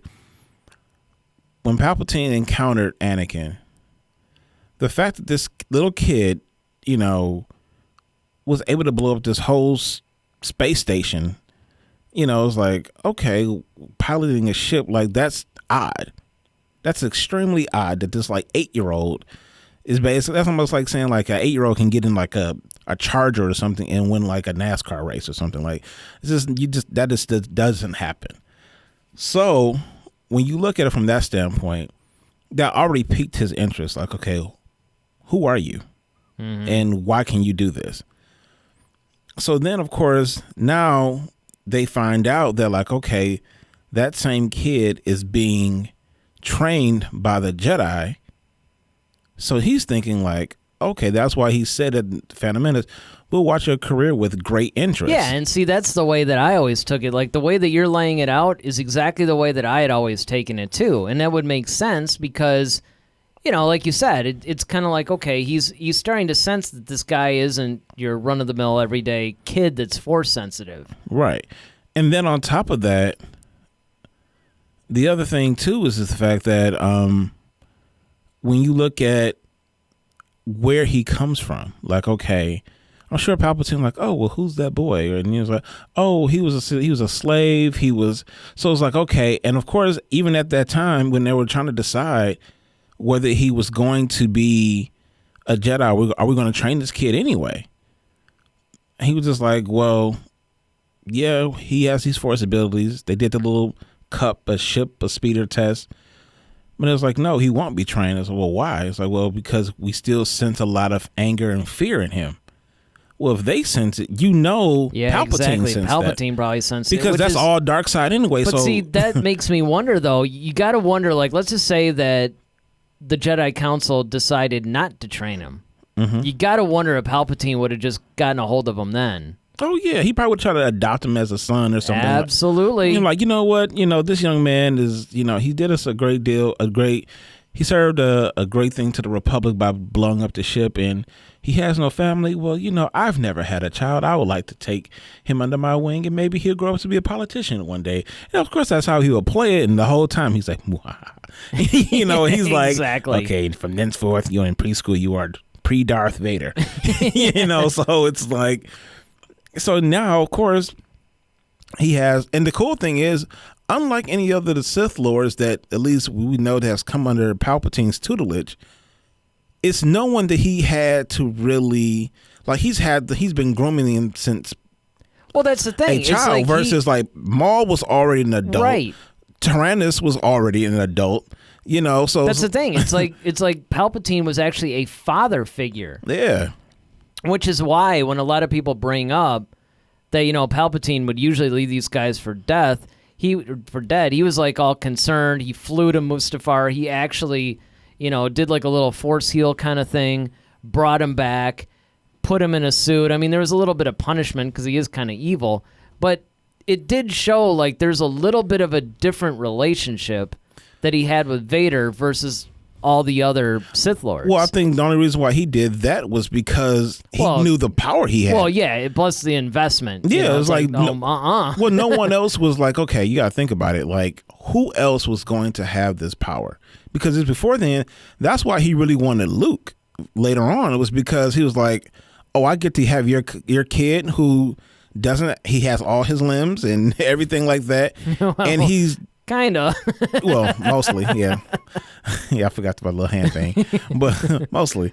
So it's just like, yeah, okay, I could use this kid versus you, Vader. I mean, yeah, you served me well up to this point, but your kid, I could totally, like, run for eons with him.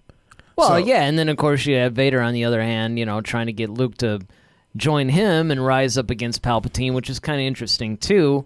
Mm-hmm. Because once again, there's that typical Sith relationship that we're used to. Right. Each one trying to betray the other one. Right. And they know that, and that's actually part of their training, which is so... I mean, the transparency is kind of refreshing. Yeah. But at the same time, I always found that to be somewhat counterintuitive because... And, the idea, obviously, is that whichever one kills the other would just get a new apprentice. Mm-hmm. And in fact, that was the whole thing behind The Force Unleashed was Vader trying to find his own apprentice, basically. And I wish they had actually put that in. More, put that in some sort of a movie or something, because that's really interesting. Definitely. There's just all kinds of different things that I think that they can do, but none of this really has anything to do with the Darksaber, per se. No, but we'd love to hear your thoughts about it. Yes. What are your thoughts about, well, really anything that we just brought up? Would you rather have a lightsaber? Would you rather have the Darksaber? Would you... have Annihilator? Or would you rather have Rey's staff? What about this whole, like, Darth Vader Palpatine thing? What do you guys think about that? Leave it in the comment section below. Or if you're watching the premiere with us right now, chat with us live. All right. What do we got next? Next, we have From a Certain Point of View.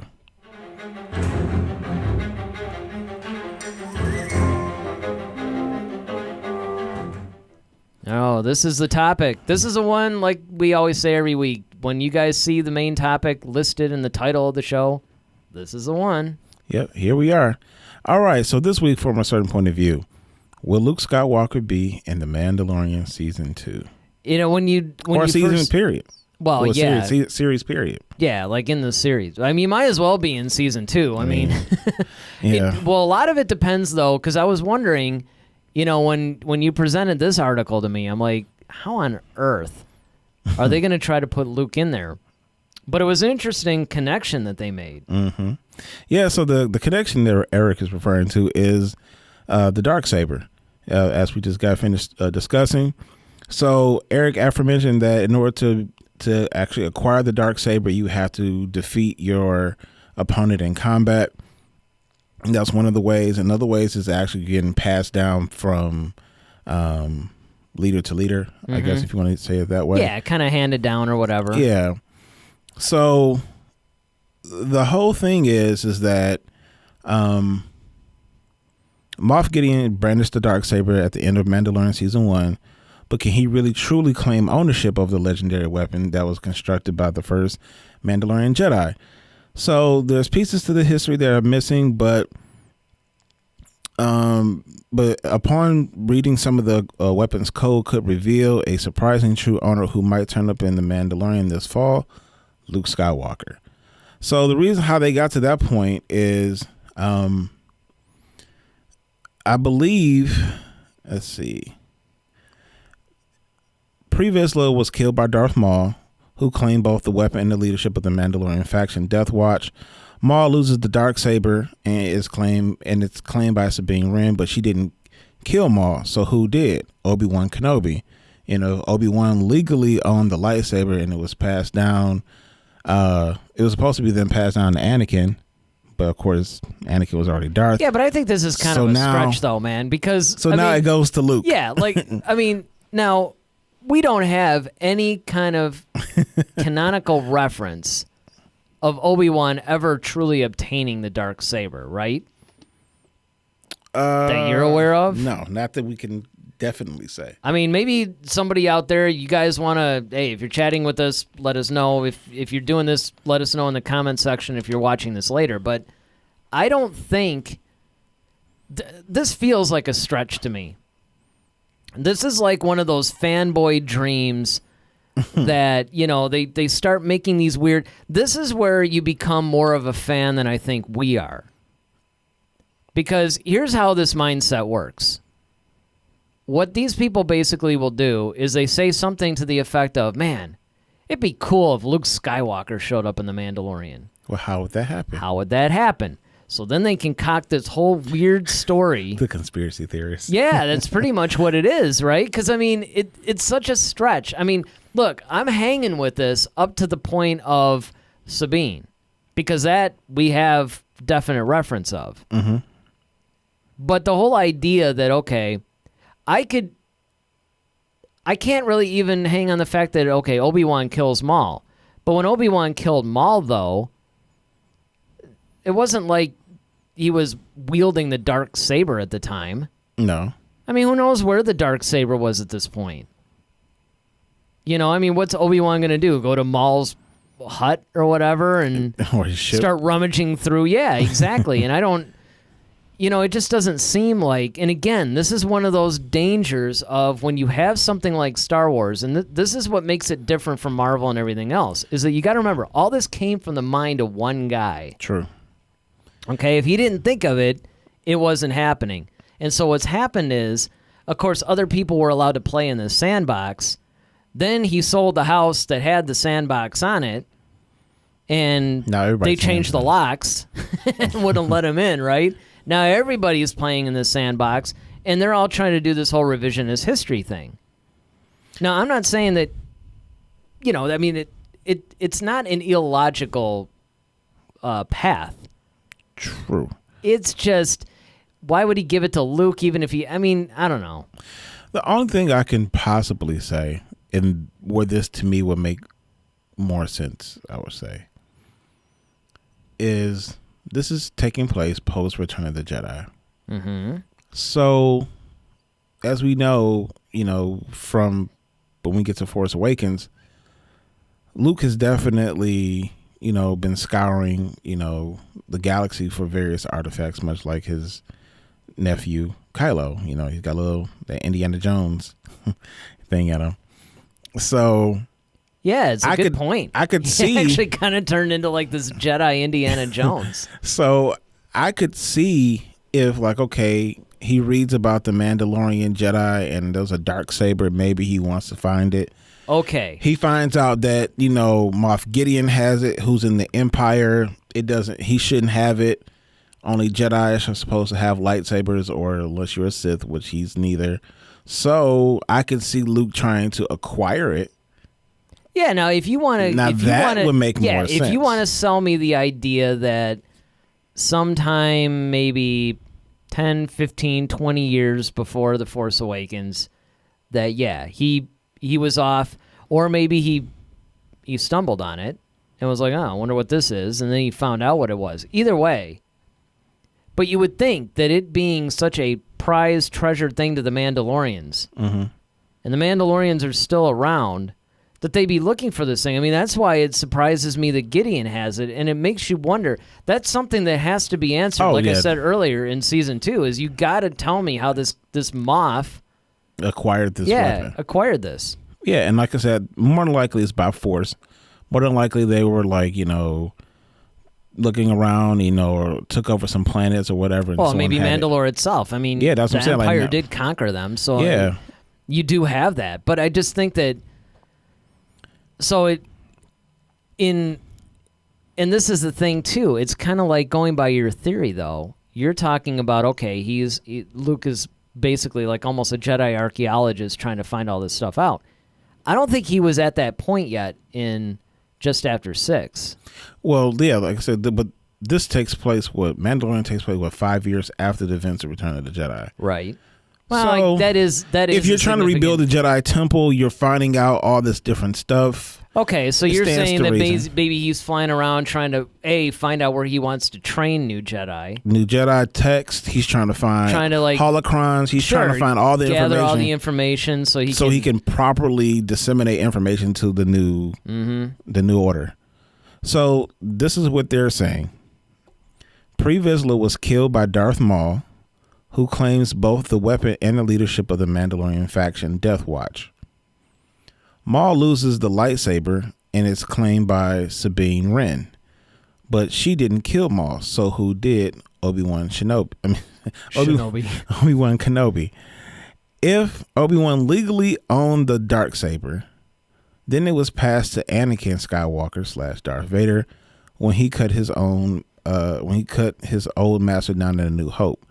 From then, we have to assume that Luke inherits the weapon from his dad at the end of Return of the Jedi, since Vader wasn't killed in a duel. And all that is so ridiculous.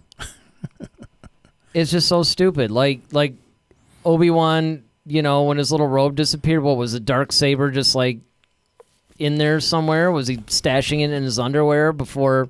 No, I'm thinking. Is it that they think that Vader actually went back to Obi-Wan's? No, I think what they're trying to see, here's the problem where it loses it. It's the point, like you said before, it's the point between Maul and Kenobi. If Maul was the last person to have it before, Sabine had it. So Sabine had it. How did it get out of her hands? That's the question. How did it get out of her hands? But I could even hang with let's just say that if she was really up on following Mandalorian tradition, which she basically is, first of all, I don't think she would hand it over to Kenobi, even though he killed Maul, because from her standpoint, Maul didn't deserve it anyway. Well, I guess it's almost like he had it under false pretenses. And I think that's the reason why. I think that everything is based upon like who deserved to have it, who didn't, because either if you weren't killed in combat or you weren't. So I think it's just but my point is, semantics. let's just say under Mandalorian law, right, that you could say, okay, you killed. I don't necessarily think Sabine would go hunt down Obi-Wan to give him the stupid Darksaber. I think she would just put it back on Mandalore and give it to whoever was ruling Mandalore at the time. True. This is where I think this is so stupid. But then it goes on and gets even dumber than that. Because let's just say, for the sake of argument, that, okay, Sabine has like a stroke or something and decides, like, you know what, let this old guy have the Darksaber. Okay. So then they're saying it was passed on to Anakin because when Vader cut down Obi-Wan, Anakin somehow went and got the Darksaber? No, I think what they're saying is, I'm thinking they're saying read Anakin. It back slowly. I think Anakin, or I think what they're trying to say is Anakin already had it. But how could he already have it? See, everybody keeps forgetting like actual canon. Granted, I never really subscribed to this idea, but yeah, when you do read it back the way that they have it. This is partially for the entertainment, but also the edification of whoever's watching or listening to this, because this is the kind of stupid stuff that people need to stay away from. Mm-hmm. Is this kind of crazy, outlandish speculative? Watch, it's probably something that Disney's going to announce. Watch Filoni. Yeah, right. Like Filoni's the one that wrote this. We watch it, we're like, oh. And then I will come back promptly next week and talk about what a genius he is. No, I'll still say it's stupid. I don't care if Filoni himself came. He could come on this show. Now, I'd be respectful about it, but I mean, it's still kind of stupid because this is actually, it's almost like if you read the way that it's written, it's like Obi-Wan would have had to have it on him at the duel in order for Vader to even obtain it. Right. And the only way that you can maybe make the connection is you say, okay, he cut down Obi-Wan, and he decides to go to Obi-Wan's homestead or whatever and actually like ransack it, and maybe he runs across it. But Obi-Wan, if you look at the character of Obi-Wan, especially this is the cool thing about the Clone Wars, Obi-Wan is very fascist about like order, structure, things of that nature. So he already has a lightsaber. What does he need the Darksaber for? Not to mention and the then fact it's like he's the type who would just take it back to Mandalore. I was just he's the guy that's what he would do. He would take it back to Mandalore. Because this is where it belongs. It's part of you guys' culture and history. It. Yeah. So now I can understand like if the Empire then came in and invaded Mandalore, and then they took it. Vader kind of encountered. I was like, oh, the Darksaber. All right, cool. This kind of goes with the whole thing. I'll keep this. And then let's say Luke, and then once again, like, where would Luke even have to look for it? Because the last time we see him with Vader is like he should barely get it out of the thing before the Death Star blows up. Exactly, and that's the other thing. It's kind of like, and he inherits it from Anakin, like after he defeated him, and it's like, what? Like, let me look upon you with my own eyes. And, oh, by the way, there's this Darksaber thing. I don't know if you know anything about it, but... Go to my room and grab it real quick. Right. And the doors are locked. yeah, just go check it out. I'll wait. I mean, it's... Yeah, I mean... Hallway A740. So this whole thing is just so stupid because it just assumes, like, each one of these different premises that it's talking about is just so dumb.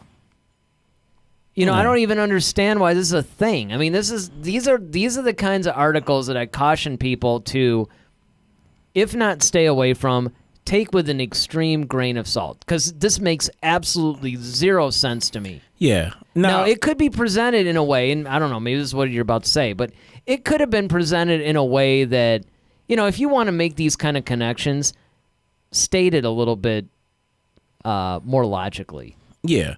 Like I said, I think if you wanted to have a situation where, okay, Luke Skywalker is looking for the Darksaber because, okay, we do know for a fact that Luke was looking for artifacts. We do know that he was trying to build the Jedi, a new Jedi Order, and that is a part of the Jedi's history as well as Mandalorian history. So, if Moff Gideon is wielding the Darksaber, that means it was once in the Empire's possession, or what remnants of that was left of the Empire. Okay, unless the only other way I could see it is maybe during one of the battles between the Empire and the Mandalorians, and he somehow got it then. That's what I'm saying. Like, there was a conflict at some point where it was already in the Empire's possession, and he found it and took it for himself, or there was some sort of conflict where that's how he obtained it. But at that point, I could understand Luke going like, okay, who is this guy with this Darksaber? He might have read about it, like, hey, that's the first Mandalorian who was on the Jedi Council. Let me go retrieve it. So I can see him popping up for that reason, if you're going to do it. But see, once again, like, okay, then the problem is if you bring Luke Skywalker into this whole foray, you're going to have to explain a lot of other stuff. Well, and here's some before that. I mean, we'll get to, because that's a good point too, but why use the Darksaber as the gateway for Luke? Why not use Baby Yoda? That makes infinitely more sense. True. I mean, the thing is, I wouldn't even go there with the Darksaber. It's like far more of a reach. The whole Baby Yoda thing, okay, suddenly there's this new creature that's, he's got to be creating a ripple in the Force. Yeah. And if you're talking about it's, ringing Ahsoka's Jedi sense or whatever, it's got to be Luke, because Luke's infinitely more powerful. True. So if you're going to try to bring Luke into it, I think that Baby Yoda makes more sense than the Darksaber. But now we get to... Now let me ask you this question then. So should Luke be in the Well, and that's it. And yeah, see, there you go. It's like, should he be? Mm-hmm. I don't know if half of these people should be in the Mandalorian season 2, to be honest with you. I don't know. Again, I'm excited about the prospect. I just don't know if I'm excited about having everybody pop up at once. It's kind of like in season 1, you had a few, callbacks. You had like Jawas. You had, a couple of, you had like some planets that, are familiar and stuff like that. And look, a Scout Walker with red eyes and stuff like this. But you didn't have this just crazy influx of these older or familiar characters. So I have to trust that they feel it necessary to bring these people in. That's number one. But secondly, the Luke Skywalker thing almost seems, number one, like total fan service to me. And two, the whole idea is to get away from that. The whole idea is to tell, look, this is stuff that's going on independently from the quote-unquote Skywalker saga. Right. And I think that one of the reasons why season 1 was so good is because it gave us new characters. It gave us like another, even though there was some familiar places, I just didn't think it was necessary to bring in a bunch of people. Now, if you bring in Boba Fett, that makes sense. I'm talking about Mandalorian. You're talking about the Mandalorian, and he was wearing Mandalorian armor. And we know that the Mandalorians hated the Fetts and resented the Fetts. So if you want to do the whole kill two birds with one stone, like, hey, we're finally going to canonize Boba Fett getting out of the Sarlacc pit, but this is the place to do it, because that's what it came down to as well. It's like, okay, we want to tell a continuing story with Boba Fett. We want Boba Fett to survive the Sarlacc, but what vehicle do we use to do that? And if you choose a movie, do you give him his own movie? Do you make him part of like a bounty hunter kind of a thing, and you just address his story as part of that? Or, hey, we got the series called The Mandalorian. Perfect place to address it.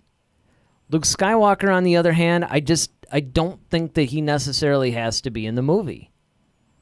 Yeah, I mean, in the series. Yeah, I don't think he has to be either. And I think once you introduce Luke Skywalker into the thing, I feel like you're going to lose the Mandalorian, because everybody's going to want to focus on Luke now. Right. And it's like, okay, well, you bring him in for a second. People are like, oh, no, we want more with Luke. We want more with Luke. We want to see Luke again. What is he doing? And I think that detracts, once again, like I said, the Mandalorian is supposed to be like this whole separate thing that's away from the Skywalker saga. I can see you making mention of him, like, you bring up Boba Fett, and it's like, oh, well, where have you been? It's like, well, Luke Skywalker knocked me into the, well, actually, he didn't really. It was actually Han.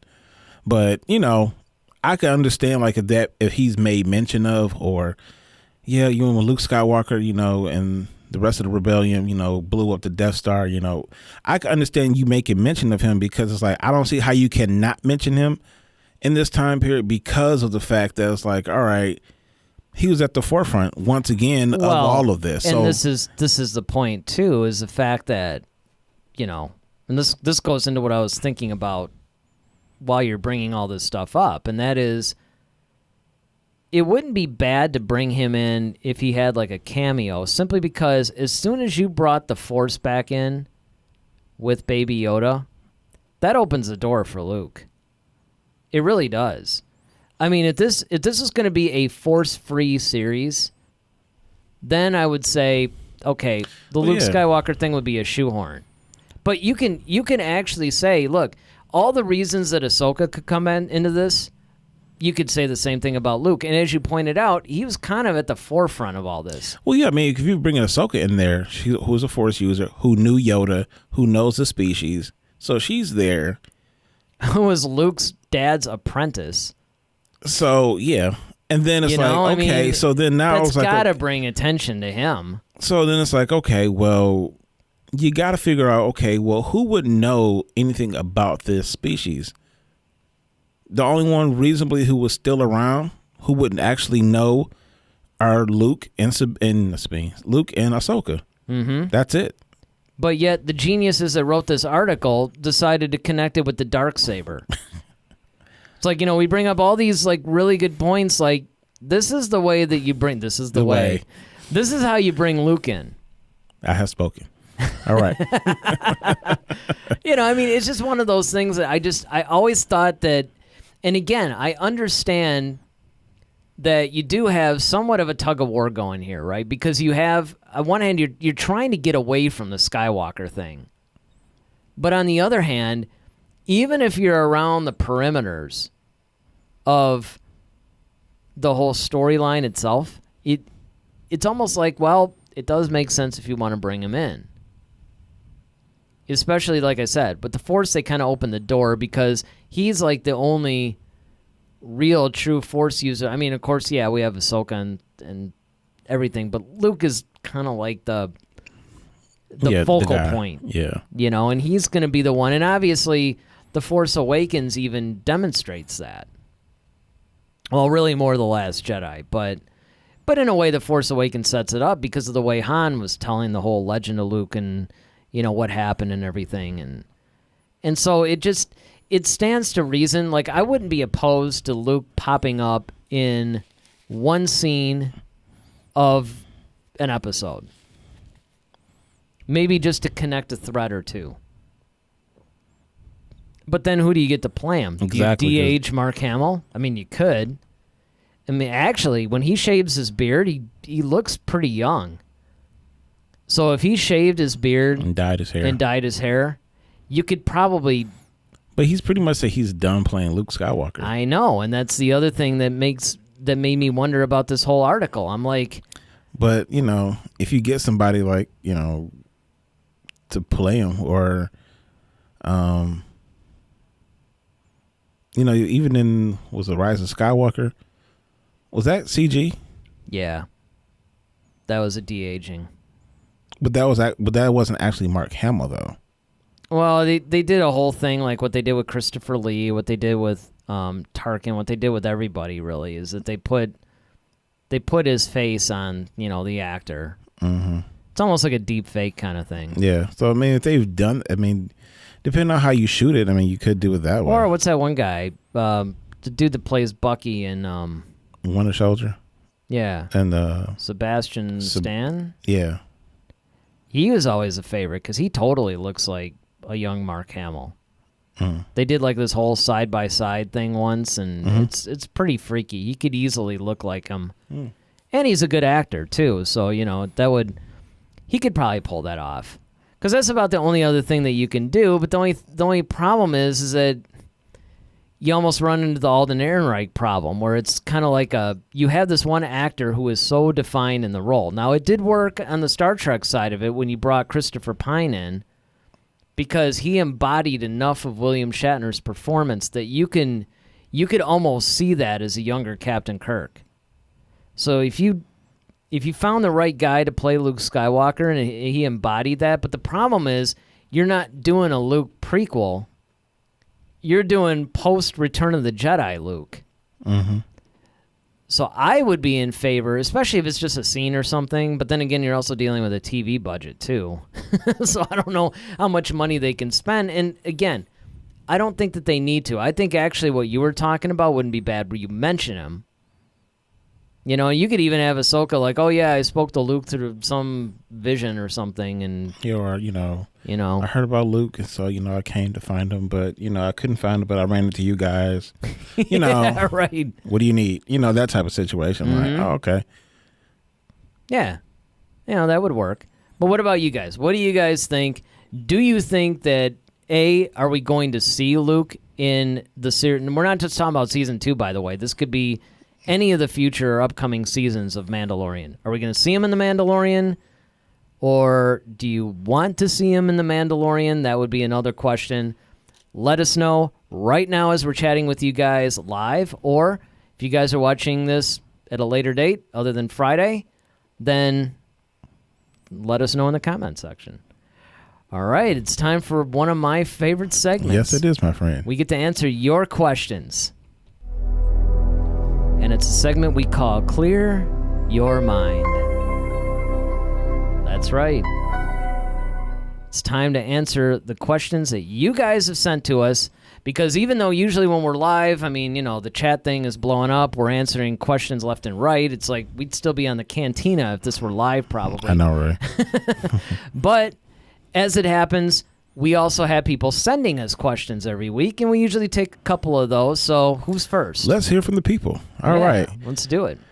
This question is submitted by Marissa Rule, and her question is, wasn't Obi-Wan in love before? Do you think that is why he never exposed Anakin and Padme? Yeah, because it's Satine. Satine, yeah. Duchess Satine. Mandalore. This is like literally the Mandalorian show. Yep. Yeah, he was totally in love with her. And in fact, what was interesting was in season 7 of the Clone Wars, I thought that was a really cool callback that they did where, when, I forgot who brought it up. I don't think it was Ahsoka. I think it was one of the other Mandalorian. I think it was a sister. Man, what was her name? But they were doing this going back and forth, and Obi-Wan was talking about how, yes, he did love her, but, there's all this duty and stuff. And remember, this is like right in the thick of the whole Padme-Anakin thing. Mm-hmm. And Anakin was sort of horrified that Obi-Wan would just be so casual about it. Well, you've in season 2, though, like I said, I just finished up this whole thing, and they were actually dealing with that where Anakin was kind of asking, like, so you two were close? Yeah. He even made like, look, Anakin, he's like, look, I'll go take care of this. You go save your girlfriend. He was like, Anakin, she's not my, oh, never mind. So it's just like, you constantly see that. And yeah, and I love the ease and the humor, but see, what I thought was so cool about that was there was a juxtaposition, because once things got really serious, and he knew, because Anakin was like right there from the beginning with Satine. So he knew how Obi-Wan felt about her. And he was somewhat horrified that Obi-Wan would just be like, yeah, okay, I was into her, but, I got these. It is what it is. Yeah. And he just couldn't understand. And that further cemented why Anakin felt like, well, there's no way that Obi-Wan would understand what I'm feeling right now. Yeah, and I think that's even, when you watch Revenge of the Sith, and after Anakin pretty much killed all the younglings and everything, and he's like, well, I don't even know where to find them. He's like, and Yoda just tells him, like, search your feelings. It basically, you know how to find them. Yeah, Yep. And I think even though Yoda knew, honestly, I think he knew. It's just that he didn't say anything. But I think, Yeah, I sometimes wonder who really knew about the whole Padme. I mean, you knew Obi-Wan did. Oh, yeah, you could definitely. The only thing that Obi-Wan didn't know was the whole pregnancy thing, although, because he was all like, Anakin's the father, isn't he? And it's kind of like, well, dude, I mean, who do you think? Well, I think that was her way of, I think that was his way of letting her know that. Well, it could have been. I think that was his, because when she showed up on Mustafar, and Anakin comes to greet her, she's like, Obi-Wan, he knows everything, and so Anakin's like, oh, okay. So I think it was just kind of like he knew that Anakin and Padme were close, but he never let on that he knew about the relationship. So he's like, well, I need to talk to him, and she's like, well, and she started letting on like, well, what are you going to do? Like, are you going to kill him or something like that? And then that's when he, like, right before he walks, was like, Anakin's the father, isn't he? And so he's just like, I'm so sorry. And then he walks off, and that was just it's so funny, too, because I thought that in a way that was kind of callous. It was kind of callous, but it was kind of gangster at the same time. Yeah, it's kind of like, oh, that's too bad, because I'm about to kill him. So, and then, of course, he knew that she would go to warn him, which is why he kind of hung around the ship. Sure, he stowed away on the ship because he knew exactly what she was going to do. Yep, she was going to go warn him. And he was like, oh, she's going to go to him. I'll be right there with him. So, yeah, definitely. I think that's why he often tried to, get Anakin to kind of like chill out with his feelings, because he knew. Well, see, I think that's the thing, is that Obi-Wan basically put things in their proper perspective. Yeah, he compartmentalized everything. Yeah, he did. I mean, he realized it was like, he wasn't exactly following the rules either with Satine, but he knew, okay, this is where my feelings have to end and duty has to begin, kind of a thing. Like, he knew that, when it comes down to it, if I have to make a choice. And it was funny to actually watch in season 2 when he actually had that moment with her when that one senator had a gun to her head. And she thought she was going to die, so she just said, like, yeah, I loved you, I always loved you. And, he was being the Jedi at the moment. She was looking at him like, can you just be Obi-Wan right now? And so he was like, yes, I've always loved you. He's like, and quite frankly, if you'd have said the word, I would have left the Jedi Order. Yeah, I thought that and was just really, like, wow. I know. I was thought like, dang. Yep, I thought the same thing. And I'm like, it's almost too bad that Anakin didn't know all that stuff, because I think that they could have actually had an even deeper relationship, which may have prevented him from turning into Vader. Yeah. Which is why, Lucas is probably like, yeah, okay, that can't happen. So, unfortunately, you have to do things for the story, but it's almost too bad. Yeah. I really wish they had explored that a little more. I mean, they did a pretty good job exploring it in the Clone Wars, don't get me wrong, but I kind of like the whole Obi-Wan being in a relationship thing. I thought that there was a lot of cool stories there. Yeah, how he even got there, because it was like, well, how did you even... But they even went to that whole thing, like, well, my master Qui-Gon told me to watch after her, and then we got close just because I was assigned to her, but then, I got to know her as a person, and that's kind of how he felt for her, but he kind of had to learn to be mindful of his feelings and kind of put things in its proper space. And yeah. All right, who do we got next? Next, we have a question from Rem Willis, and the question is, are the Inquisitors to Sith what Knights are to the Jedi? So... No, not really, because Inquisitors are almost more like enhanced soldiers in a way, because they're taught certain... They're almost like a spin-off of the Royal Guards in a sense. It's actually been made very clear. I mean, they have some limited force abilities, and obviously their fighting skills, and they're taught in the ways of combat and stuff like that. But they're not.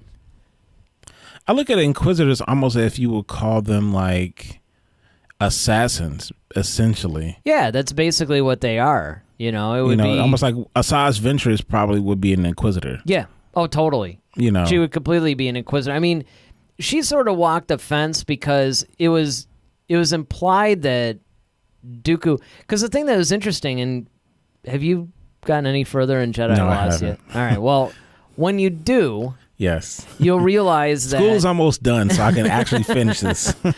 I mean, essentially what was happening was she was sort of like in between being his assassin and being his apprentice. Right. But it almost seemed like, and they definitely implied this in the book, that he never really had any intention of training her to be a Sith, like a full-blown, you're going to get your Darth name and your welcome package and, all that stuff. Badge and yeah, exactly, insurance right. plan. Yep, 401k and all that. I mean, that was never the case. He was basically like making her an enhanced assassin. Yeah, she was just a tool, basically. And yeah, she would definitely be more... I guess more along the lines of an Inquisitor versus like a Sith Lord of any kind. Right.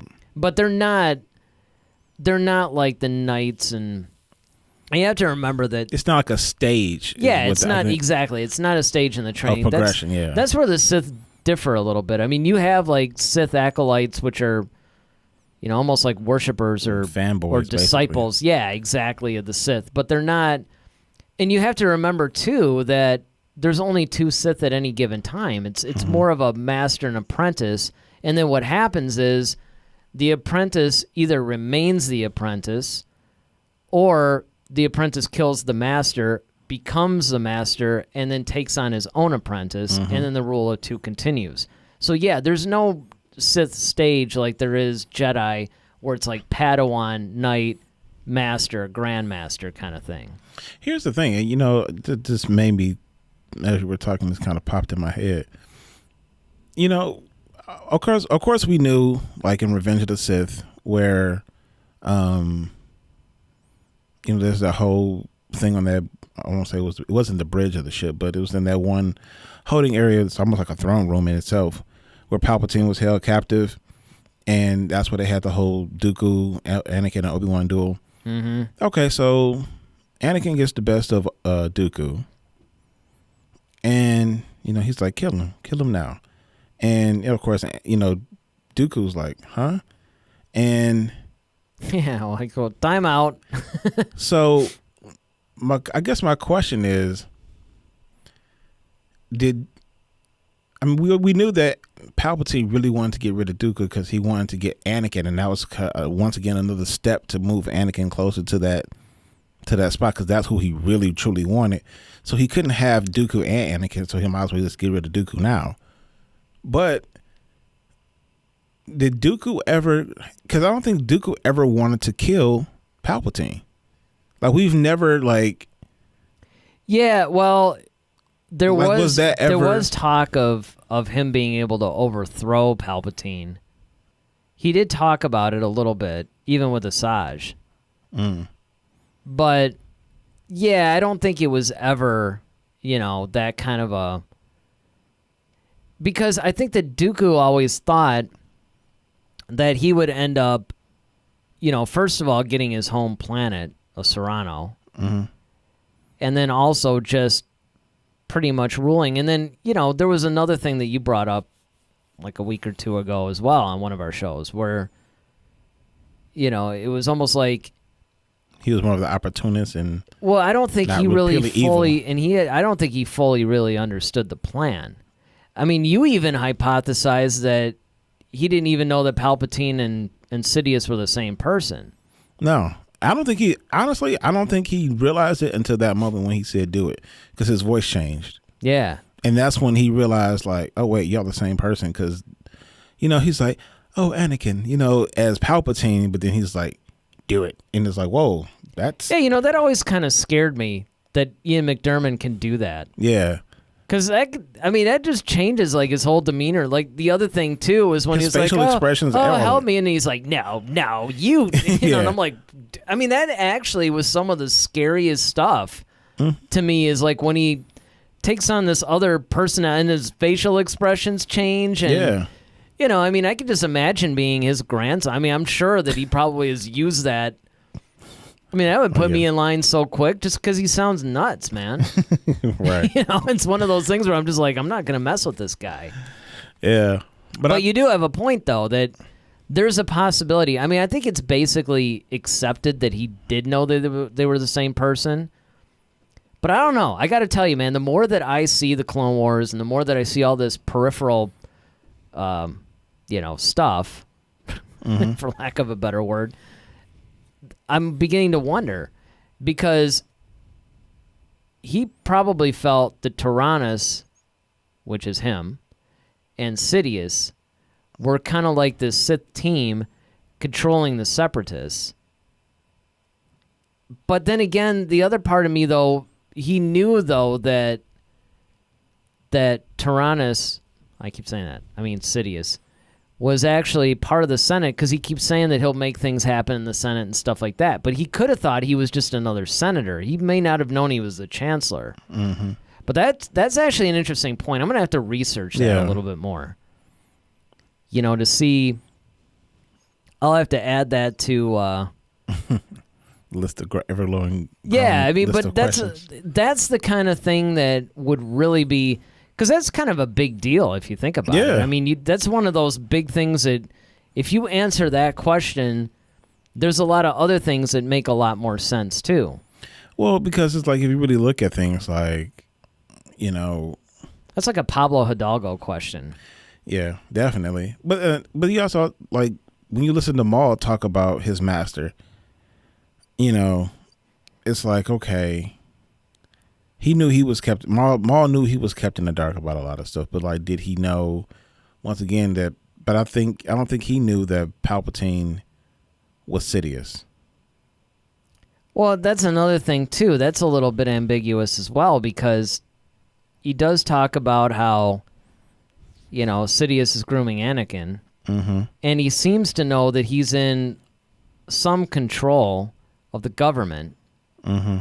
But again, the same question remains. Does he know is he the actual top guy? Does he know he's the top guy, or does he just think that... He's one of these senators. Yeah, he's somebody that has a lot of influence in the government. Mm-hmm. Now, if anybody out there knows the answer to that definitively, not opinions, then let us know in the comment section, or let us know right now as you're watching this, even though we're coming up on the end.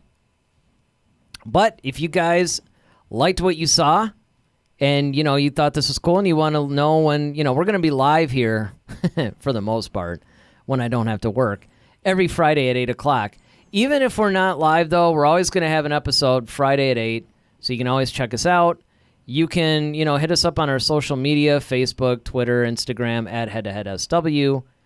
And, of course, you could see us here on YouTube, Twitch, and even my personal Facebook page, because Restream charges you an arm and a leg to do the actual pages. You got to do, a ton of money a month or something. It's crazy. But I think that's going to do it for our show this week. Make sure you guys watch us next week, because our topic's going to be really interesting. We're going to be talking about the actor who played Porkins. He's a guy by the name of William Hootkins, and he's actually had kind of a storied life. Speaking of research, if you guys feel like it, check it out. I mean, he actually had some involvement. Like, he was questioning the JFK assassination. I mean, there's, he's had actually a really cool, crazy life. So we're going to be talking about him next week, of course, with other Star Wars news and all kinds of stuff. And I'm sure the Mandalorian's going to come in there somewhere. More than likely. Yeah, more than likely. So, if you guys, want to come and join us next week, we'd love to have you. We should be live, so, you can chat with us live. Yes, sir. All right, but I think it's going to do it for this week. I'm Eric Vansel. And I'm Daryl Sanders. May the Force be with you. Always. Head to Head, a Star Wars podcast. Be sure to follow us on Twitter at HeadToHeadSW. Submit your questions for our next show. Visit our official website at headtoheadswpodcast.com. Until next time, may the Force be with you, always.